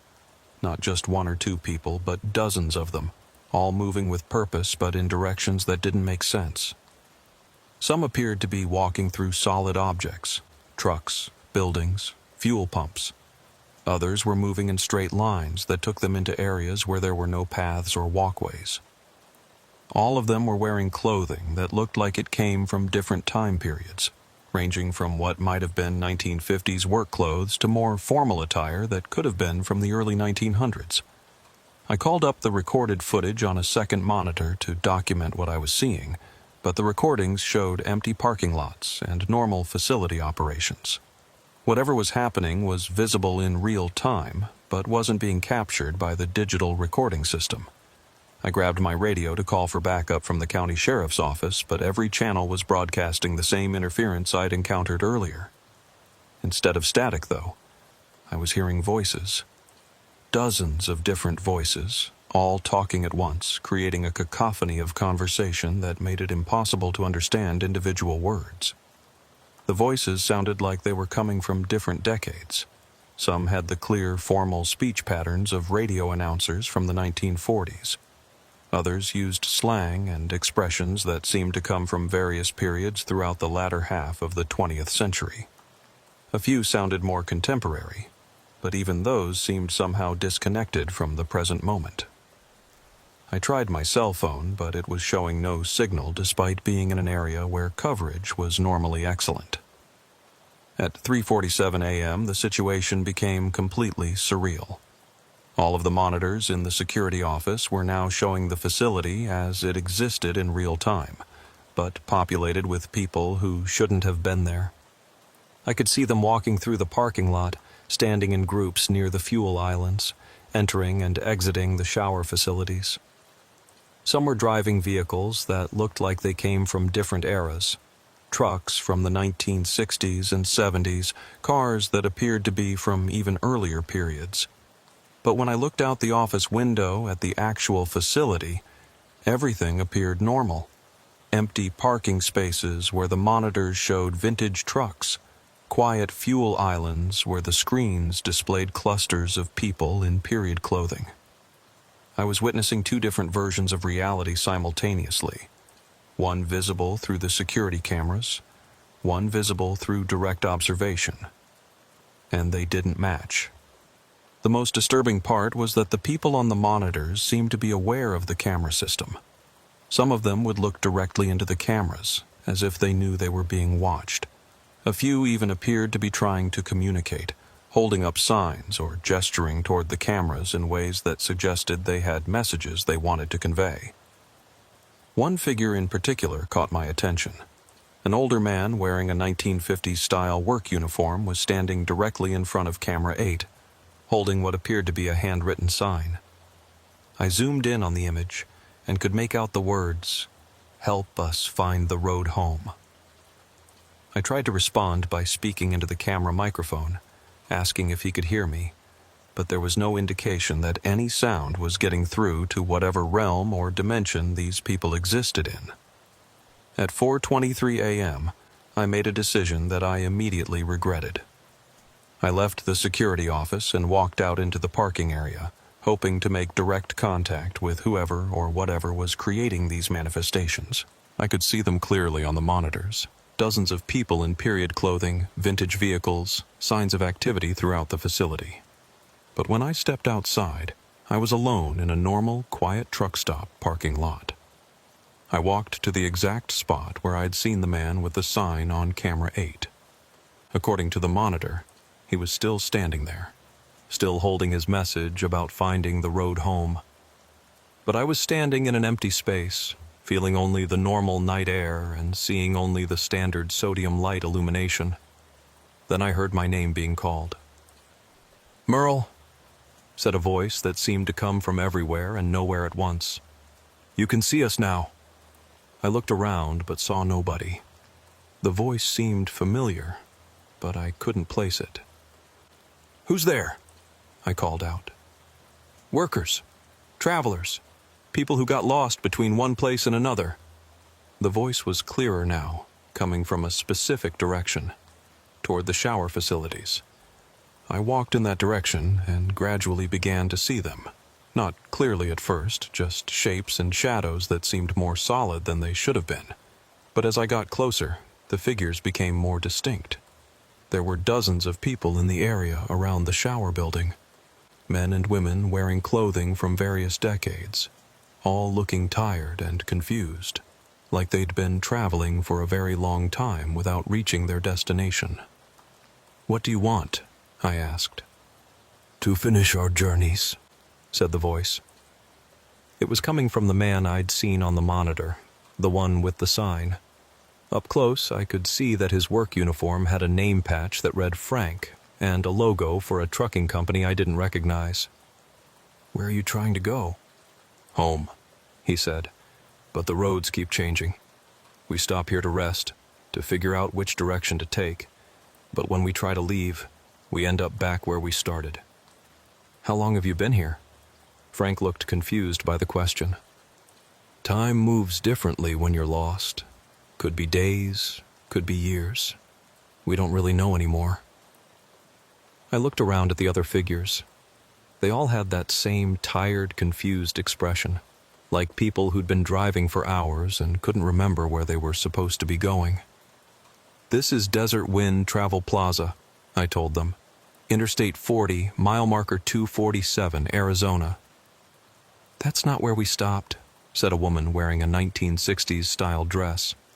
"We stopped at Murphy's truck stop in Oklahoma. That was..." She paused, trying to remember. "That was last Tuesday, I think." "Ma'am, there's no Murphy's truck stop at this location. This facility has been Desert Wind Travel Plaza since 1987. The woman looked even more confused. "But we just stopped for coffee and directions. Harold was having trouble with the carburetor, so we pulled in to see if they had a mechanic." I realized I was talking to people who had no idea how much time had passed since they'd originally stopped at whatever facility had existed at this location before Desert Wind was built. They were stuck in some kind of temporal loop, repeating the same stop over and over again, without understanding that they were no longer in their own time period. "Listen," I said, "I work security here. Maybe I can help you figure out how to get where you're going." Frank smiled sadly. "You're a good man, Merle, but we've tried getting help before. Every few years, someone new starts working here, and they can see us for a while. They try to help, but eventually they either figure out how to stop seeing us or what? Or they join us, start their own journey that doesn't end where it's supposed to." At 5:18 a.m., I was back in the security office, reviewing everything that had happened and trying to figure out how to document it in a way that wouldn't get me fired or committed to a psychiatric facility. The monitors were back to showing normal facility operations. No figures in period clothing, no vintage vehicles, no signs or messages about finding roads home. Everything looked exactly as it should at 5 a.m. at a truck stop. Quiet, mostly empty, with just a few trucks parked for the night and the normal lighting systems operating properly. But I knew what I'd seen and heard. I had temperature readings that showed unexplained cold spots. I had radio recordings of voices from different time periods. I had my own memories of conversations with people who claimed to be lost travelers from decades past. The problem was, none of it would make sense to anyone who hadn't experienced it themselves.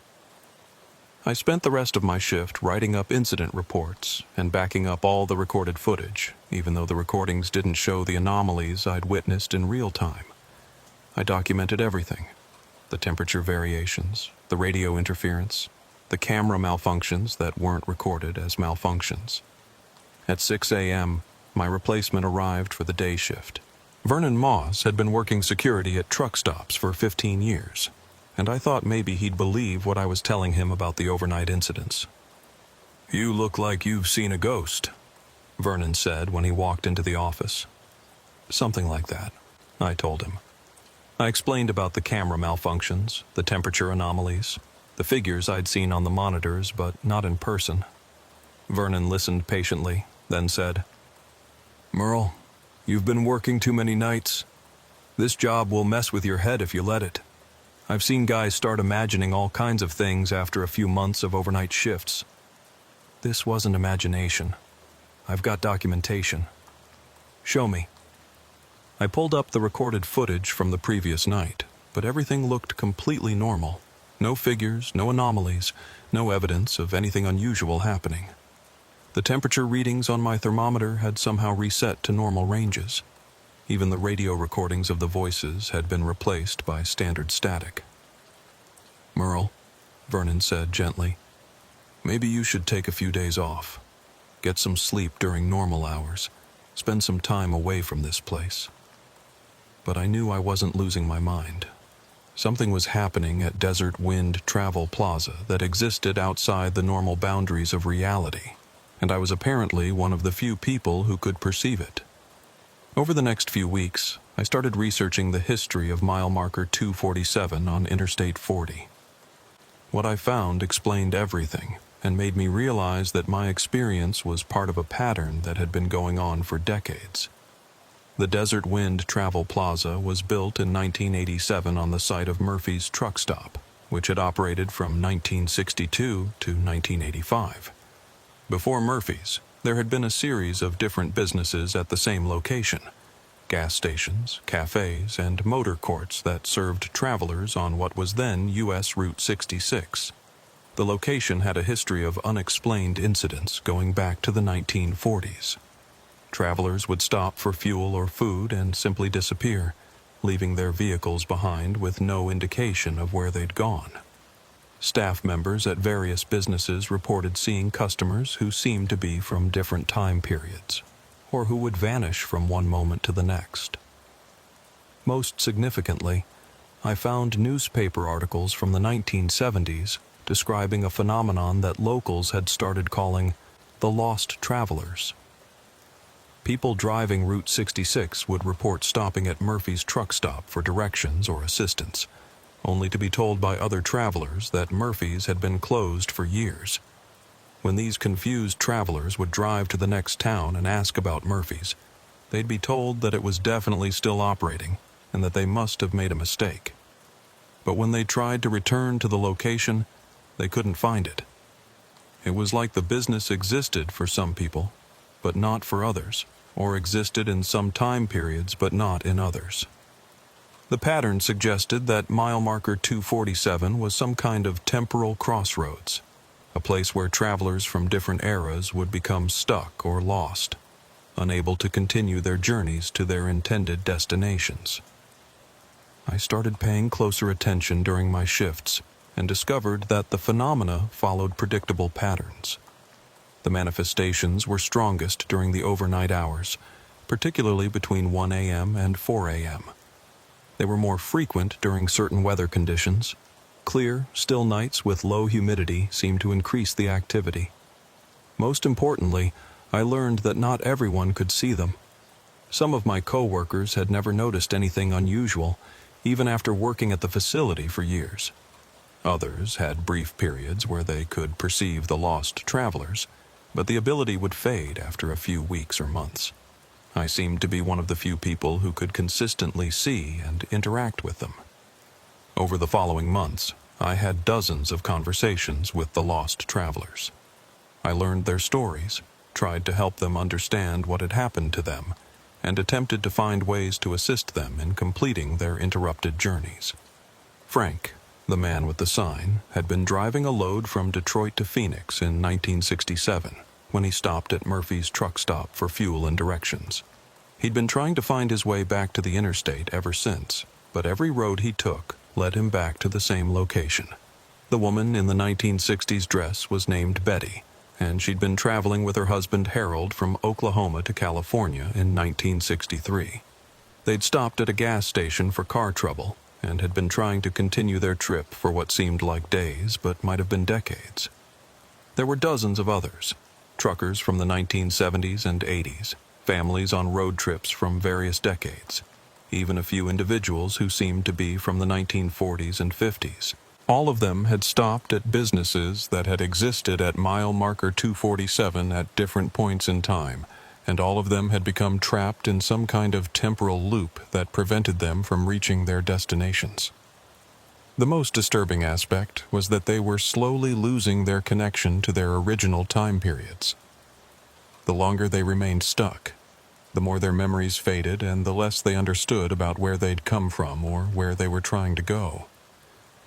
Some of the travelers I encountered had been there so long that they could barely remember their own names. They existed in a state of perpetual confusion, knowing they were supposed to be somewhere else but unable to recall where or why. I tried everything I could think of to help them. I researched their original routes and tried to give them updated directions to their destinations. I attempted to contact their families to let them know what had happened, though finding people from decades ago proved nearly impossible. I even tried to physically guide some of them away from the facility, walking with them toward the interstate on-ramps. But every time we'd reach what should have been the road leading away from Desert Wind, we'd somehow end up back in the parking lot, with the travelers more confused than before. It was like the location existed in a pocket outside of normal space-time, and once you became trapped there, the normal rules of geography and navigation no longer applied. The breaking point came 6 months into my employment at Desert Wind. I was working the night shift on April 15th, 2024, when I noticed something different about the lost travelers. Instead of their usual confused wandering, they were all moving in the same direction, toward the back of the facility where our maintenance buildings were located. I followed them and found them gathered around a section of the parking lot that I'd never paid much attention to before. It was an area where the asphalt looked newer than the surrounding pavement, like it had been recently repaired or repaved. Frank was there, along with Betty and Harold and dozens of others. They were all staring at the ground with expressions I'd never seen on their faces before. Not confusion, but recognition. "This is where it happened," Frank said when he saw me approaching. "Where what happened?" "Where we first got lost. All of us. This is where the road changed." I looked at the section of pavement they were focused on. It looked completely normal to me. Just standard asphalt parking lot surface. "I don't understand." Betty stepped forward. "We remember now. We all stopped here on the same night, but at different times. Different years, different decades, but the same moment. That doesn't make sense." "Time isn't what you think it is," Harold said. "Sometimes all the moments happen at once, and travelers from different whens end up in the same where." As they spoke, I began to see something in the pavement. Not clearly at first, just a suggestion of depth, like looking into dark water. But gradually I could make out what appeared to be another layer beneath the asphalt. Older pavement from a different era. And beneath that, another layer. And another. I was looking at decades of road surface, all existing simultaneously in the same space. The original Route 66 pavement from the 1940s, layers of repairs and improvements from subsequent decades, and the current Interstate 40 surface all occupying the same physical location but in different temporal dimensions. Every time they rebuilt the road, Frank explained. Some travelers got caught between the old path and the new one. We're the ones who couldn't find our way from where we were to where the road went. But why can I see you when others can't? Because you're starting to get lost, too, Betty said sadly. You've been here too long, seen too much. The boundaries are getting thin for you. I realized she was right. Over the past few months, I'd been having increasing difficulty remembering details about my life before working at Desert Wind. My apartment in Flagstaff felt less real than the conversations I had with the lost travelers. My relationships with friends and family were becoming distant and vague. I was losing my connection to my own time period and starting to drift into the same temporal limbo that had trapped the others. That night, I made a decision. I couldn't help the lost travelers find their way home, but I could avoid joining them. I submitted my resignation the next morning and left Arizona immediately. I didn't even go back to my apartment to pack. I just got in my car and drove east until I reached a place that felt solidly connected to the present moment. But leaving Desert Wind didn't end my connection to the lost travelers. Even now, 2 years later, I still see them occasionally. Not as clearly as I did during my time at the facility, but they're there in my peripheral vision, in reflections in windows, in the spaces between seconds when I'm not paying attention. They're still trying to find their way home, and they're still hoping that someone will be able to help them complete their interrupted journeys. I'm telling this story now because I want people to understand what's happening at certain locations along America's highway system. Places where the roads have been rebuilt multiple times, where the old routes and the new ones intersect in ways that create temporal anomalies. If you're ever driving through eastern Arizona on Interstate 40, and you stop at Desert Wind Travel Plaza at mile marker 247, pay attention to what you see and hear during the overnight hours. If you notice people in outdated clothing or vehicles that look like they're from different eras or temperature fluctuations that can't be explained by weather conditions, you're witnessing the lost travelers. Don't try to help them. Don't engage with them directly. And whatever you do, don't work there long enough to start seeing them clearly. Because once you become fully aware of their existence, once you start trying to help them find their way home, you risk getting lost yourself. The roads between then and now are treacherous, and not everyone who travels them reaches their intended destination. Some journeys, once begun, have no end. Some travelers, once lost, remain lost forever. And some places exist in multiple time periods simultaneously, collecting wanderers from across the decades who stopped for just a moment and found they couldn't leave. Desert Wind Travel Plaza is one of those places. The lost travelers are still there, still looking for the road home, still hoping that someone will understand their situation well enough to guide them back to their own time. But I've learned that some kinds of help come with a price, and some problems can't be solved without becoming part of them. The security cameras still record everything that happens at Desert Wind, but they only capture one layer of reality. The full truth exists in the spaces between the recordings, in the moments when time itself becomes unstable and travelers from different eras share the same location. If you ever find yourself working the night shift at a truck stop and you start seeing things that don't quite make sense, remember my story. Remember that some places are crossroads in more ways than one, and that getting lost doesn't always mean you've taken a wrong turn. Sometimes it means you've stepped outside of time itself. The lost travelers at Desert Wind are proof that our understanding of space and time is incomplete. They exist in the gaps between moments, in the spaces where past and present overlap, in the cracks that form when reality gets rebuilt too many times in the same location. And they're not the only ones. After leaving Desert Wind, I started researching similar incidents at other locations along the interstate highway system. What I found was disturbing and extensive. Reports of temporal anomalies at truck stops, rest areas, and gas stations across the country, particularly at sites where newer roads had been built over older routes. Route 66 locations seem to be especially prone to these phenomena, probably because that highway was rebuilt and rerouted so many times over its operational period. Every time they moved the road or upgraded the surface, some travelers got caught in the transition and never made it to the new route. But it's not limited to Route 66. I found similar reports along Interstate 10 in Texas, Interstate 80 in Nevada, Interstate 95 along the East Coast, and dozens of other locations where major highways intersect with older travel routes. The pattern is always the same. Businesses built on sites with long histories of serving travelers, overnight workers who start seeing people in outdated clothing, security systems that malfunction in specific ways, and temperature anomalies that can't be explained by conventional means. Most of the workers who experience these phenomena either quit quickly or convince themselves they're imagining things. But a few, like me, stick around long enough to understand what they're seeing and to make contact with the lost travelers, and some of those workers eventually join them. I found records of dozens of truck stop employees who had simply vanished from their jobs over the past few decades.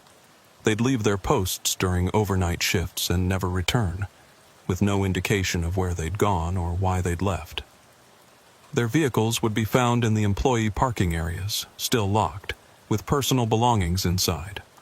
Security cameras would show them walking away from their workstations, but never show them leaving the property.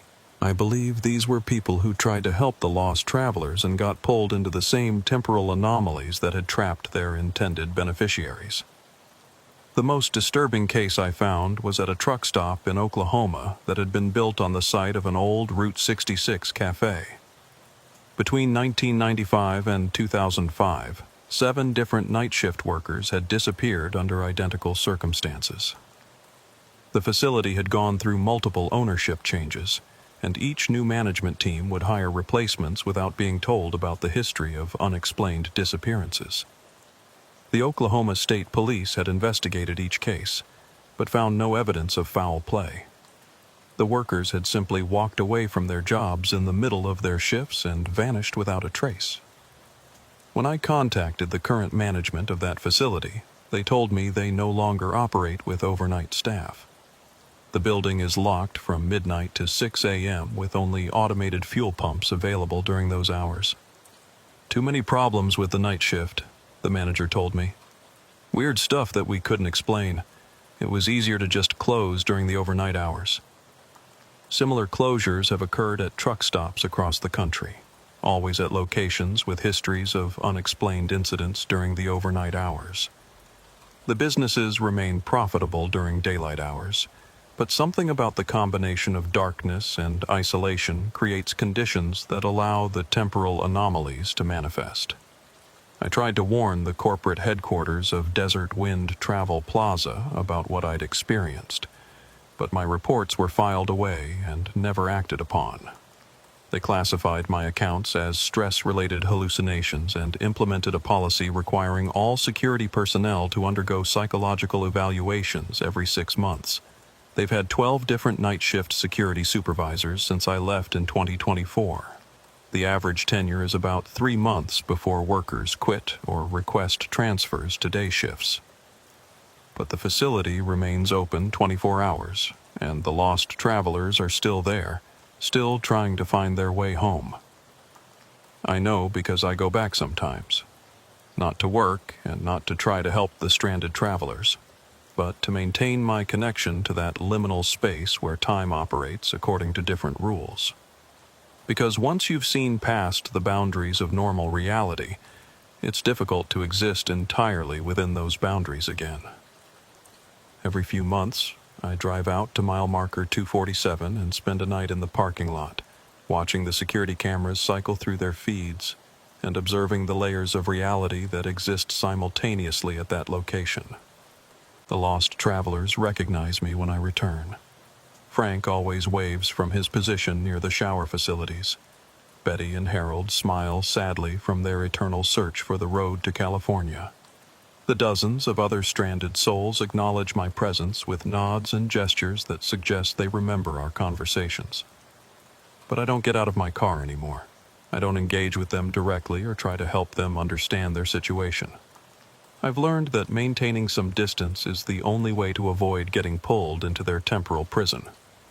During my most recent visit, in September 2024, I noticed something new. There were fresh faces among the lost travelers. People wearing more contemporary clothing, driving vehicles from the 1990s and early 2000s. The phenomenon is still active. People are still getting trapped at mile marker 247, still becoming lost between one moment and the next, still joining the population of travelers who can't find their way home. Among the new arrivals, I recognize someone who made my blood run cold. It was Vernon Moss, my replacement as head of security at Desert Wind. He was wearing the same uniform I remembered from my last day at the facility, and he had the same confused expression that all the lost travelers develop when they first realize they're trapped. Vernon saw me sitting in my car and walked over to the window. When I rolled it down, he looked at me with a mixture of recognition and desperation. "Merle," he said, "I think I'm in trouble. I can't find my way home." "How long have you been here, Vernon?" He looked confused by the question, just like Frank had when I'd asked him the same thing. "I don't know. I was working the night shift and there was some kind of problem with the security cameras. I went outside to investigate, and when I tried to go back inside, the building was locked." "When did this happen?" "Last night, I think. Or maybe the night before. Time seems different here." According to the calendar on my phone, Vernon had been reported missing from his post 6 weeks earlier. The corporate office had assumed he'd simply quit without notice, and they'd hired another replacement. But Vernon was experiencing his disappearance as a recent event, even though weeks had passed in normal time. This confirmed what I'd suspected about the temporal effects of the location. Time moves differently for the lost travelers, and their perception of duration doesn't match external reality. "Vernon, listen to me carefully. You're stuck in some kind of time anomaly. You need to stop trying to get back inside the building and start looking for a way to leave this location entirely." "I don't understand. This is where I work. I can't just leave." "You don't work here anymore, Vernon.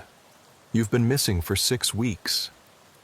He stared at me like I was speaking a foreign language. The same expression I'd seen on dozens of other lost travelers when I tried to explain their situation. "That's not possible. I just started my shift a few hours ago." I realized that trying to help Vernon understand his predicament would only draw me deeper into the same temporal anomaly that had trapped him. The lost travelers couldn't comprehend their situation because accepting the truth would require them to acknowledge that they existed outside of normal time, and that level of understanding seemed to accelerate their disconnection from reality. "I'm sorry, Vernon," I told him. "I can't help you." I rolled up my window and drove away, leaving him standing in the parking lot with the same confused expression that all the lost travelers wore when they first realized something was wrong.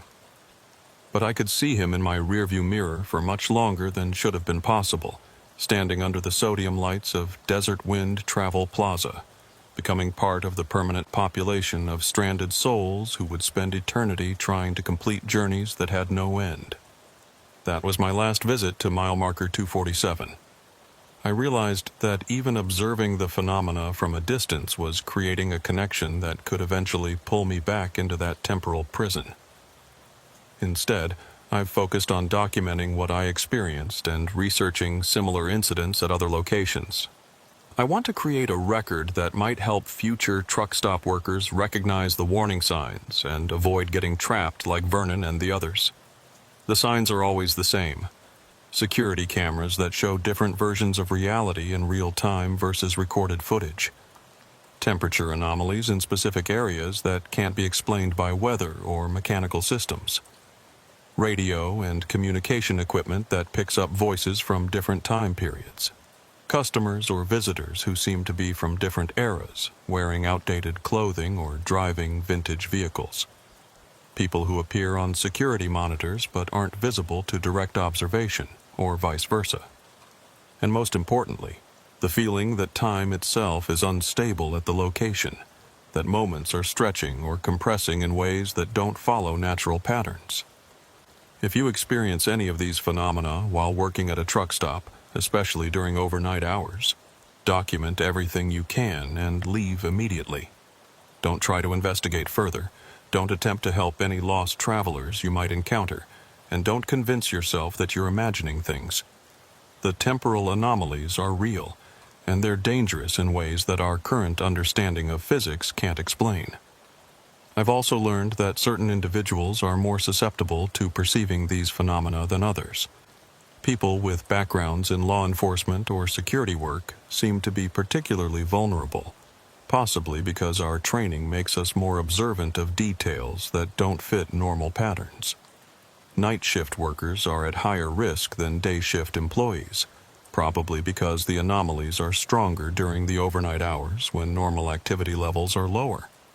And people who work alone are more likely to experience the phenomena than those who work in groups, suggesting that isolation is a factor in creating the conditions necessary for temporal perception.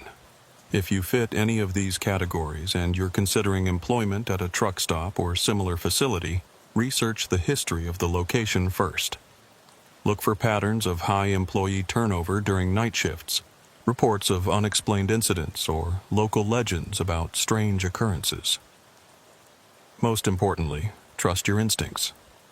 If something feels wrong about a location, if you start seeing things that don't make sense, if you feel like you're losing your connection to normal time and space, leave immediately. No job is worth becoming trapped in a temporal anomaly that could last for decades or centuries. The lost travelers at Desert Wind and similar locations are proof that some kinds of wrong turns can't be corrected, some kinds of getting lost have no solution, and some journeys, once begun, continue forever whether the traveler wants them to or not. I was lucky. I recognized the danger in time to escape before becoming permanently trapped. But dozens of others haven't been so fortunate, and their numbers continue to grow as more people encounter these temporal crossroads without understanding what they're experiencing. The American highway system is built on top of centuries of older travel routes, and some of those ancient paths still exert influence on modern travelers. When you're driving the interstates late at night, especially through areas where multiple highways intersect or where newer roads have been built over much older routes, remember that you're traveling through layers of history that don't always remain properly separated. Most of the time, the past stays in the past, and the present remains firmly anchored in the present. But sometimes, usually in the dark hours when the world feels most isolated and mysterious, those boundaries break down. When that happens, travelers from different eras can find themselves sharing the same space, and some of them never find their way back to their own time. If you ever stop at a truck stop or rest area and notice people who seem to be from different decades, or if you see vehicles that look like they belong in a museum, or if you hear voices speaking in accents and using expressions from bygone eras, pay attention to what your instincts tell you. You might be witnessing the lost travelers, still trying to complete journeys that began decades ago and never ended where they were supposed to. And if you are witnessing them, be very careful about how you respond, because some kinds of help lead to becoming part of the problem, and some attempts to provide assistance result in joining the people you're trying to aid. The road between here and there is more complex than our maps suggest, and not every journey has a destination that exists in normal space and time. Some travelers have been driving toward home for 50 years or more, making the same stops, asking for the same directions, trying to navigate routes that no longer exist in the reality they started from. They're still out there, at truck stops and rest areas across the country, hoping that someone will understand their situation well enough to help them find their way. But the help they need might not be something that anyone in our time period can provide, because some roads, once lost, can never be found again. And some travelers, once they step outside of normal time, discover that the path back home leads through territories that don't appear on any map and can't be reached by following conventional directions. The security footage from Desert Wind Travel Plaza contains layers of information that our current technology can't properly decode. The cameras record multiple versions of reality simultaneously, but our viewing equipment can only display one layer at a time. If someone ever develops the technology to properly analyze those recordings, they'll find documentation of decades of lost travelers, all sharing the same space but existing in different temporal dimensions. They'll see families from the 1960s still trying to reach California, truckers from the 1970s still hauling loads that will never be delivered, and individuals from various eras all united by their inability to complete journeys that should have ended long ago. And they'll see me, walking among them during those months when I could perceive their reality, trying to help them understand their situation and find their way home. What they won't see is any record of success, because despite all my efforts, despite all the conversations and attempts at assistance, I never managed to help a single lost traveler escape from their temporal prison. The best I could do was avoid joining them myself. That might not seem like much of an accomplishment, but given how many others have become permanently trapped at similar locations, I consider it a significant victory. I'm sharing this account because I want people to understand that America's highway system contains dangers that aren't mentioned in any travel guides or safety manuals. There are places where the normal rules of space and time don't apply consistently, where travelers can become lost in ways that GPS navigation systems can't fix.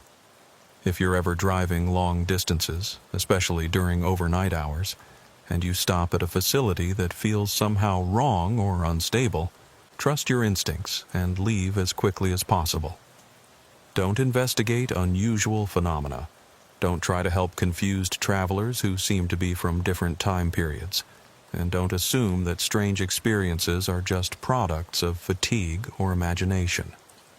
Some kinds of getting lost are permanent, and some places serve as traps for unwary travelers who step outside of normal reality without understanding the dangers they're facing. The lost travelers at Desert Wind Travel Plaza are still there, still hoping that someone will help them find the road home. But I've learned that some roads can only be traveled alone, and that some journeys have to be completed by the people who started them, regardless of how long it takes or how many decades pass in the outside world. The security cameras continue to record their endless search, layering decades of footage into a single digital archive that captures the persistence of hope in the face of impossible circumstances. And somewhere in those recordings, future researchers might find clues about the nature of time itself, and about what happens to travelers who lose their way between one moment and the next. Until then, the lost travelers wait and watch and hope that someone will understand their situation well enough to guide them back to the reality they started from. But understanding might not be enough, and some problems might not have solutions that exist within the boundaries of normal space and time. Some journeys, once begun, continue forever. Some roads, once lost, can never be found again, and some travelers discover that the only way home leads through territories that don't exist on any map, toward destinations that can only be reached by those who are willing to step outside of time itself. The security footage continues recording, documenting everything and explaining nothing, storing layers of reality that our technology can access but not decode. And the lost travelers continue their eternal search, hoping that someone, someday, will develop the understanding necessary to help them complete journeys that began in one era and have continued through all the eras since. But that day has not yet come, and until it does, they remain trapped between here and there, between then and now, between the roads they remember and the highways that replaced them, forever traveling, forever searching, forever hoping for a way home that might not exist in any reality accessible to those of us who remain anchored in normal time. The Desert Wind Travel Plaza operates 24 hours a day, serving thousands of travelers each month who pass through without ever seeing the lost souls who share their location. But the security cameras see everything, record everything, and preserve everything for future analysis by people who might understand what the rest of us can only witness and document. In the meantime, the night shifts continue, the cameras keep recording, and new workers occasionally discover that they can see more than they expected when they took jobs that seemed routine and safe. Some of those workers learn to ignore what they're seeing. Others find excuses to transfer to day shifts or quit entirely. And a few, like Vernon Moss, investigate too thoroughly and find themselves joining the population of travelers who can't find their way home. The cycle continues, the recordings accumulate, and the lost travelers maintain their hope that someone, eventually, will understand their situation well enough to help them escape from the temporal prison that holds them. But until that day comes, they remain trapped at mile marker 247, sharing space with travelers from our era who pass through without knowing they're walking among people from decades past who stopped for a moment and never left. The security footage documents everything, but understanding requires more than just observation. It requires accepting that reality is more complex than we assumed, that time is less stable than we believed, and that some kinds of getting lost can't be fixed by conventional navigation. The lost travelers learned these lessons too late to save themselves. But their experiences, documented in layers of security recordings and witness accounts like mine, might help future travelers avoid the same fate. If people are willing to believe that some truck stops serve as crossroads between different time periods, and that some journeys, once interrupted, continue forever in the spaces between moments. They hired me to keep the showers clean at Thunder Ridge Travel Center. But what I found in those rooms was a lot more than soap scum and forgotten towels. My name is Iris Velma Pritchard, and I worked the evening shift maintaining the shower facilities at Thunder Ridge from June 2021 to February 2022. 8 months that changed everything I thought I knew about what people leave behind when they think nobody's watching. Thunder Ridge sits at the junction of Interstate 70 and Highway 191 in eastern Utah, about 60 miles west of the Colorado border. It's built into the side of a mesa, with the main building carved right into the red sandstone cliff face. The shower block is separate from the main structure, connected by a covered walkway that always seemed to echo with footsteps even when nobody was walking on it. The facility serves long-haul truckers crossing the Rockies, tourists heading to the national parks, and locals who need fuel or supplies. During peak season, we'd process 300 to 400 showers per day. During the winter months when tourism dies down and trucking slows, maybe 50-60. But those quiet periods were when I started noticing things that didn't add up. I was 34 when I took the job, recently divorced and looking for work that didn't require much interaction with people. Cleaning seemed perfect, straightforward, measurable, something I could do well without having to make conversation or pretend to be happy when I wasn't. The pay was decent, the benefits were basic but adequate, and the manager, Rusty Caldwell, seemed like a fair man who wouldn't hassle me as long as I did my work properly. The shower block has 24 individual rooms, each with a private bathroom, shower stall, and small changing area. They're numbered 1 through 24, arranged in 2 rows facing each other across a central hallway. The evening shift runs from 3 p.m. to 11 p.m., covering the busiest period when drivers are finishing their daily routes and settling in for mandatory rest periods. My job was simple: clean each room after use, restock supplies, report maintenance issues, and keep detailed logs of room usage and cleaning times. The company required precise documentation for insurance and health department purposes, so I had to record when each room was used, how long customers stayed, what condition they left the room in, and what cleaning supplies I used. That documentation is what saved my sanity later, when I started questioning whether what I was experiencing was real or just stress-induced hallucinations. For the first month, everything was routine. Truckers would check in at the main desk, get assigned a room number and access code, use the facilities for 30-45 minutes, and check out. I'd clean up after them, usually just basic tidying, fresh towels, mopping the floor, restocking soap and shampoo. Most drivers were respectful of the facilities and didn't leave much mess.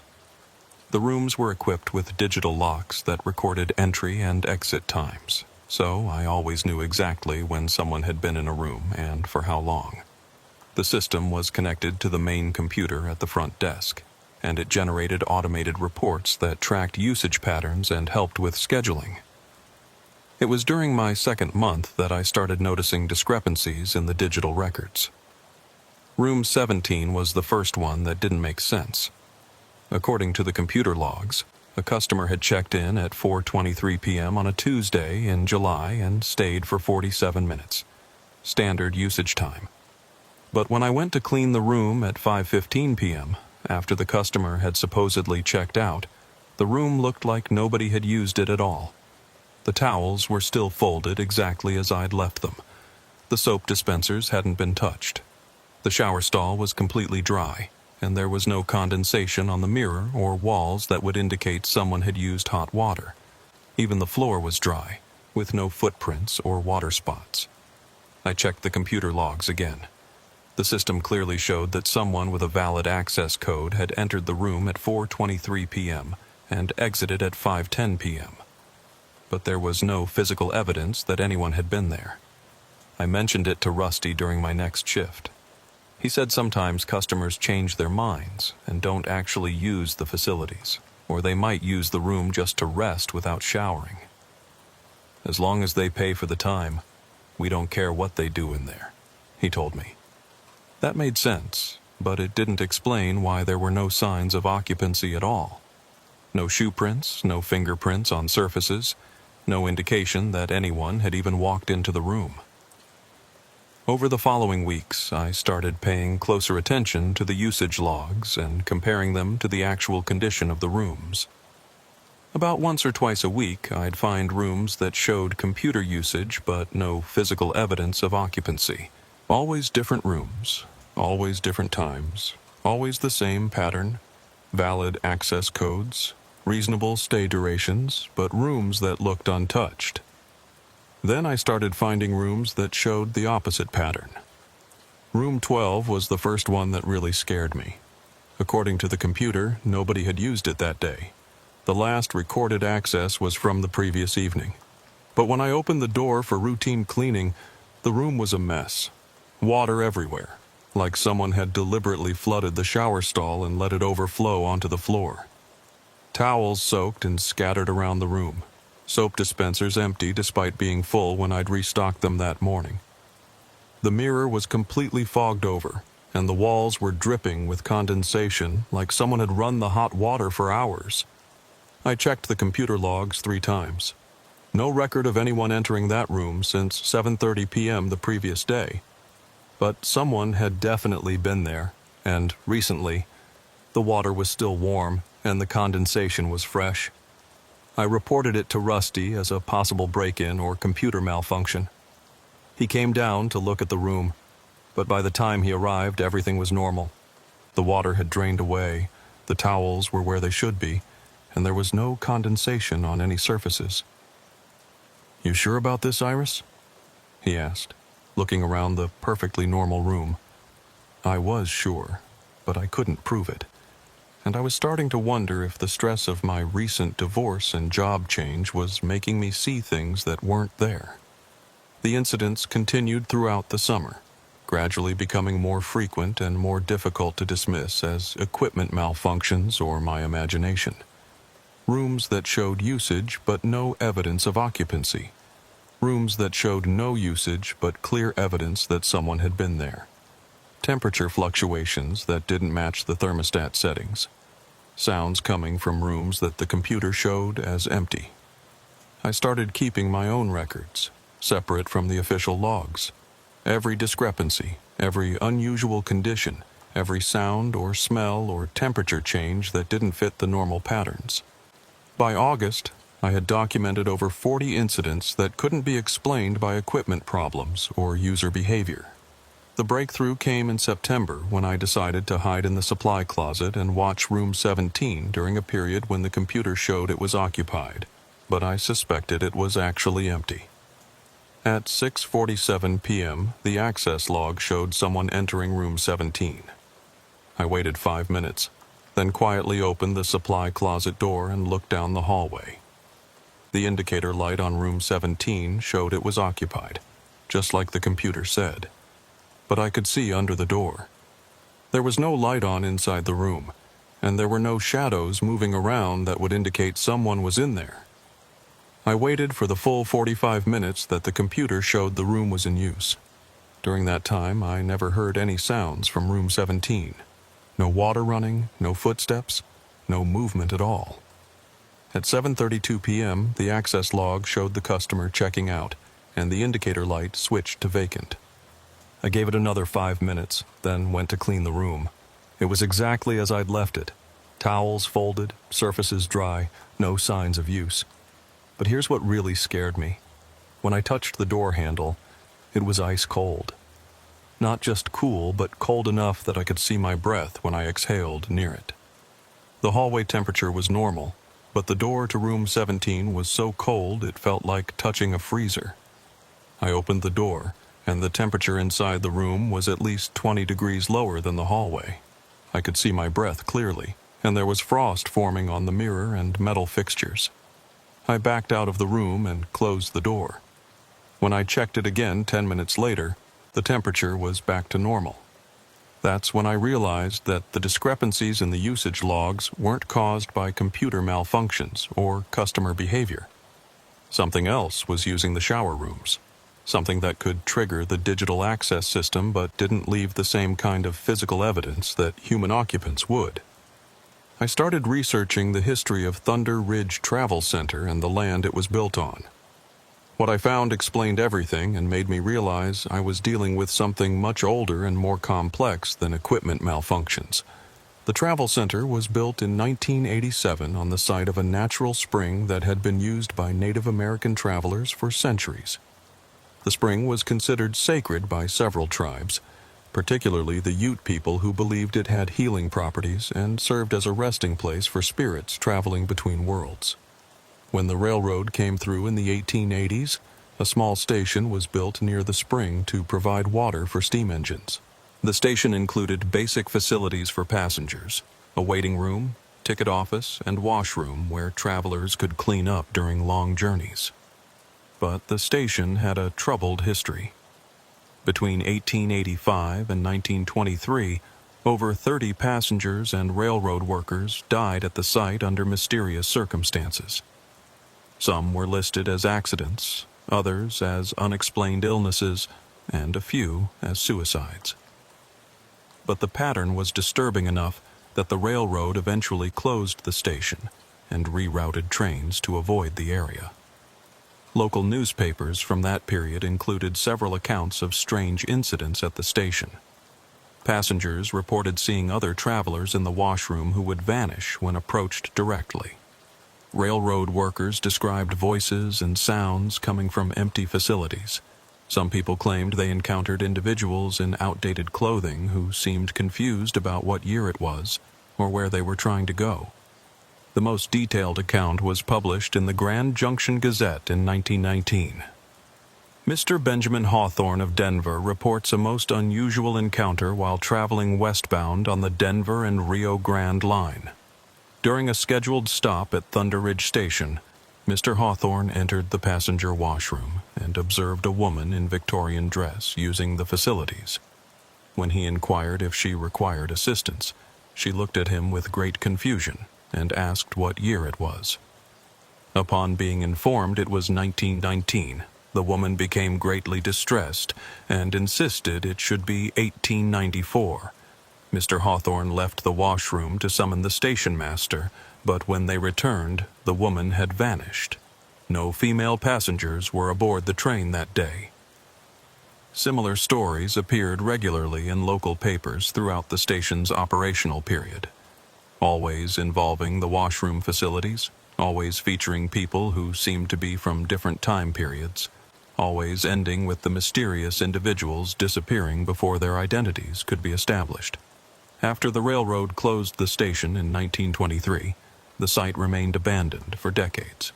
The buildings gradually deteriorated, but the spring continued to flow, and locals reported occasional strange sightings in the area. Hikers and hunters would sometimes encounter people in outdated clothing near the old station ruins, but these individuals would never respond to attempts at conversation and would vanish if approached too closely. When Thunder Ridge Travel Center was built in 1987, the construction crews reported several unusual incidents. Tools would go missing and reappear in different locations. Workers would hear voices and footsteps in areas that were supposed to be empty. The plumbing in the shower block required multiple attempts to install properly because water would flow in directions that defied gravity, and temperature controls would malfunction in ways that made no engineering sense. The most significant discovery came when crews were excavating the foundation for the shower block. They found the remains of the original railroad station washroom, with plumbing and fixtures that were still intact after 60 years of abandonment. The construction supervisor wanted to preserve the historical artifacts, but the developer insisted on removing everything to make way for the new facilities. According to several workers I interviewed, strange things started happening immediately after the old washroom was demolished. Equipment would malfunction for no apparent reason. Workers would report seeing people in period clothing in areas where no one should have been. The temperature in the construction area would fluctuate wildly, sometimes dropping by 30 degrees in a matter of minutes. The general contractor eventually hired a spiritual advisor from the local Ute community to perform a blessing ceremony before construction could continue. The ceremony seemed to help. The equipment problem stopped, and workers no longer reported unusual sightings. But the spiritual advisor, a woman named Sarah Running Bear, told the contractor that the blessing would only contain the spirits, not remove them. "They're still here," she said, "but now they understand that this is a different time and they need to coexist with the new travelers." That conversation was recorded in the construction logs, which I was able to access through the county building department. Sarah Running Bear had warned that the spirits would continue to use the facilities, but in ways that wouldn't interfere with modern operations. They would appear during quiet periods, use the spaces for their intended purpose, and then return to whatever realm they normally inhabited. Her words proved prophetic. For the first 34 years of operation, Thunder Ridge Travel Center had occasional reports of unusual incidents in the shower facilities, but nothing that seriously disrupted business. Customers would sometimes mention seeing other people in the hallway who didn't seem quite right, or hearing voices from rooms that were supposed to be empty. But these reports were infrequent and easily dismissed. What changed in 2021, according to the maintenance logs I reviewed, was the installation of a new digital access control system. The old mechanical locks were replaced with electronic systems that could track usage times and generate detailed reports for management. I believe the new technology created an interface between the modern facility and the spiritual realm where the displaced travelers existed. The electronic locks could detect their presence and record their usage of the facilities. But the spirits weren't bound by the same physical laws that living customers followed. They could enter rooms without triggering motion sensors, use facilities without consuming supplies, and leave without creating the normal evidence of occupancy. But their presence was real enough to affect temperature, air pressure, and electromagnetic fields in ways that sensitive equipment could detect. By October, I had developed a routine for dealing with the anomalous room usage. When I found rooms that showed computer access but no physical evidence of use, I would clean them normally but note the discrepancy in my personal logs. When I found rooms that showed no computer access but clear evidence of use, I would clean them thoroughly and reset the environmental controls to remove any temperature anomalies.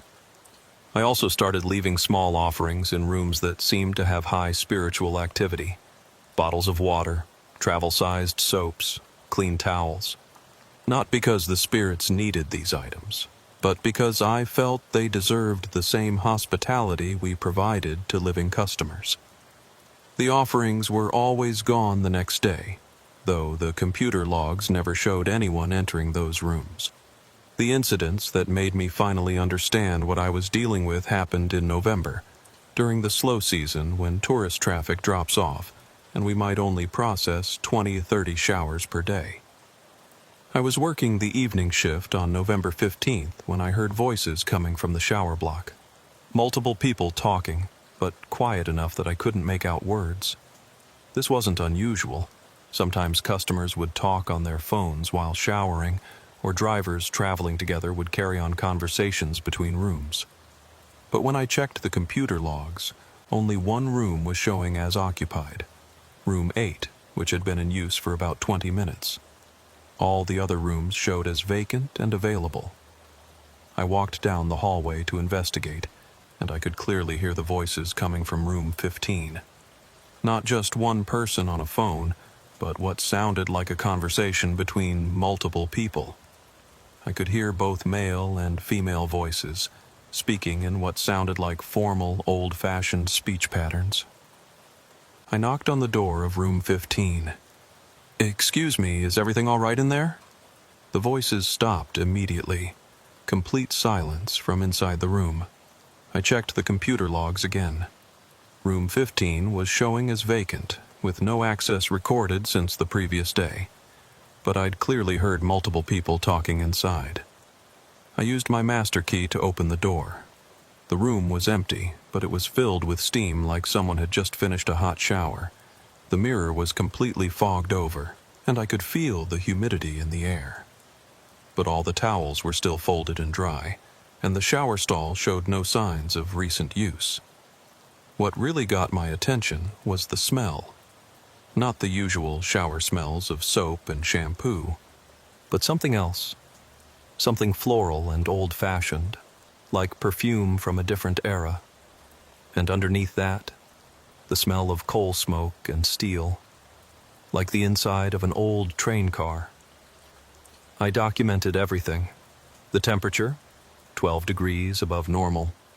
The humidity level, 85% compared to the usual 45%. The sounds I'd heard, and the unusual smells. I also took photos with my phone, though they just showed an empty room with fogged mirrors. The next night, it happened again. Different room, different voices, same pattern. Conversations that stopped when I approached. Empty rooms filled with steam and period-appropriate smells. Computer logs that showed no usage. By the end of November, I was having these encounters almost every night. The spirits were becoming more active, more confident about using the facilities during my shift. Sometimes I would hear entire conversations. People discussing train schedules from the 1890s. Families planning travel to destinations that no longer existed. Individuals asking for directions to towns that had been abandoned decades ago. The most detailed conversation I overheard was on December 3rd. A woman was talking to what sounded like a station attendant about purchasing tickets to Denver. She was concerned about missing her connection and asked repeatedly about the departure time. The attendant assured her that the westbound train was running on schedule and would arrive at 4:30 p.m. I listened to this conversation for almost 10 minutes, standing outside room 22 where the voices were coming from. When I checked the computer logs, the room showed as vacant all day. But here's what made the conversation particularly significant. I had researched the old train schedules, and there had indeed been a westbound train that arrived at Thunder Ridge Station at 4:30 p.m. every day. That schedule had been in effect from 1892 to 1919. The spirits weren't just using the shower facilities. They were recreating conversations and interactions from the original railroad station, maintaining their routines from over a century ago.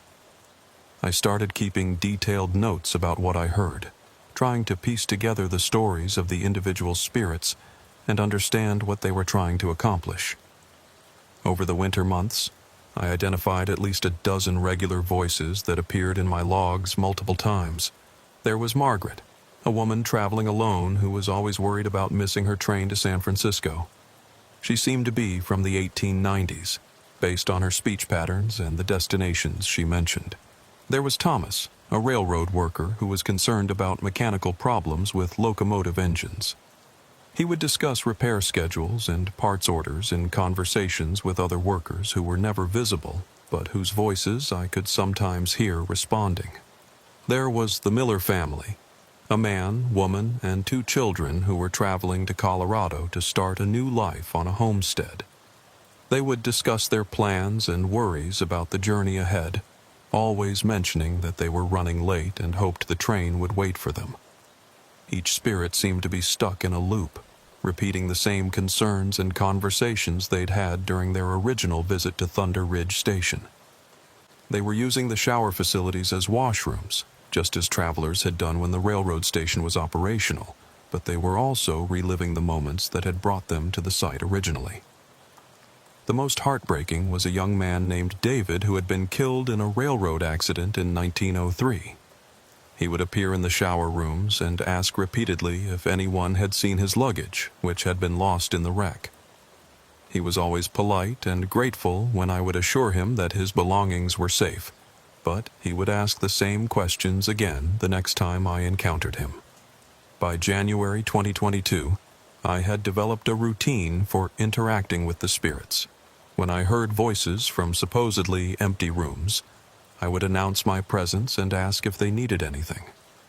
Most of the time, they would go quiet, but occasionally they would respond with requests that made sense in the context of 1890s railroad travel. Margaret once asked if the dining car would be serving dinner. Thomas asked if there were any telegrams waiting for him. The Miller family wanted to know if their connecting train to Durango would be delayed by weather. I would respond as helpfully as I could, providing reassurance and information based on what I'd learned about historical railroad operations. I couldn't solve their fundamental problem. They were trapped in time loops that prevented them from continuing their journeys, but I could offer them the courtesy and respect they deserved as travelers who had simply gotten lost between one era and another. The spirits seemed to appreciate these interactions. Rooms they used would be left in perfect condition, with no cleanup required on my part. They never damaged anything or created problems that would affect living customers. They simply wanted to continue their routines in a space that served the same function as the facilities they remembered from their own time. The final incident that convinced me to leave my job happened in February 2022, on a night when a severe snowstorm had closed the interstate and left Thunder Ridge Travel Center nearly empty. I was doing my evening cleaning routine when I heard more voices than usual coming from the shower block. Not just the individual conversations I'd grown accustomed to, but what sounded like a crowd of people all talking at once. When I entered the shower hallway, I could see steam coming from under the doors of at least 6 different rooms. All of them showed as vacant in the computer system, but clearly there was significant spiritual activity happening. I walked down the hallway, listening to the conversations. They were more animated than usual, with people discussing travel plans and expressing concerns about delays and connections. But there was also something different. They were talking about current events, using references that suggested they were becoming aware of the modern world. From room 7, I heard Margaret asking about flying machines and whether they were safer than trains. From room 12, Thomas was discussing horseless carriages and wondering if they would replace locomotives.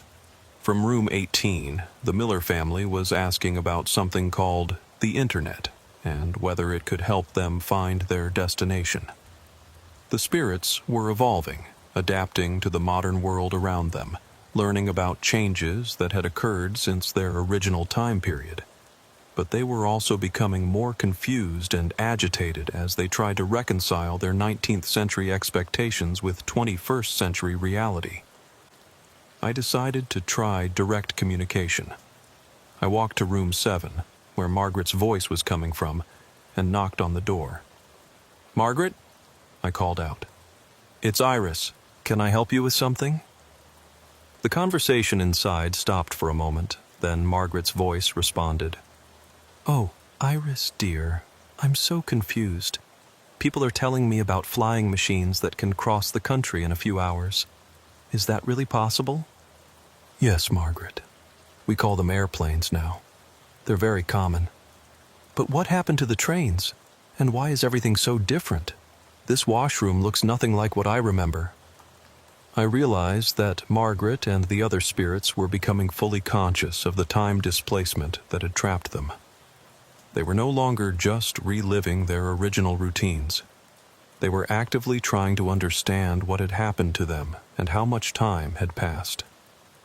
"Margaret, you've been here for a very long time, more than 100 years.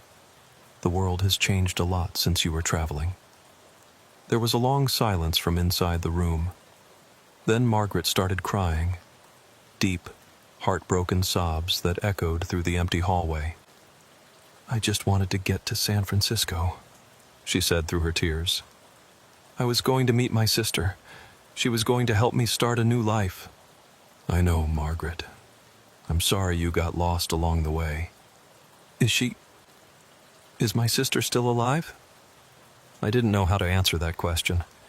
Margaret's sister would have died decades ago, along with everyone else from Margaret's original time period. But telling her that seemed unnecessarily cruel. "I don't know, Margaret, but I'm sure she would want you to find peace and happiness, wherever you are now." The crying gradually stopped, and Margaret's voice became very quiet. "I'm so tired of waiting for trains that never come. I'm so tired of being lost." That conversation broke my heart and made me realize that my presence was causing the spirits to become more aware of their situation, which was causing them pain. By interacting with them, by acknowledging their existence, I was forcing them to confront the reality of their displacement instead of allowing them to remain in the comfortable routines that had sustained them for over a century. I submitted my resignation the next day. But before I left, I did one final thing for the spirits. I researched the historical records and found information about Margaret's sister in San Francisco, Thomas's family in Denver, and the homestead that the Miller family had been trying to reach. I typed up detailed letters with this information and left them in the rooms where I'd most often encountered each spirit. I also left a general letter explaining that the world had moved on, that they were no longer bound by the routines of railroad travel, and that they had permission to continue their journeys in whatever way felt right to them. I don't know if the letters helped. I don't know if the spirits were able to find peace or if they're still using the shower facilities at Thunder Ridge Travel Center. I never went back to find out. But I hope that by acknowledging their stories and treating them with the respect they deserved as travelers who had simply taken a wrong turn between one century and another, I was able to provide some small comfort during their long wait for trains that would never arrive. My replacement was hired a week after I left. According to friends who still work at Thunder Ridge, he lasted exactly 3 days before quitting without explanation. They've had trouble keeping shower attendants ever since. The position has been filled 8 times in the past 2 years, with an average tenure of about 6 weeks.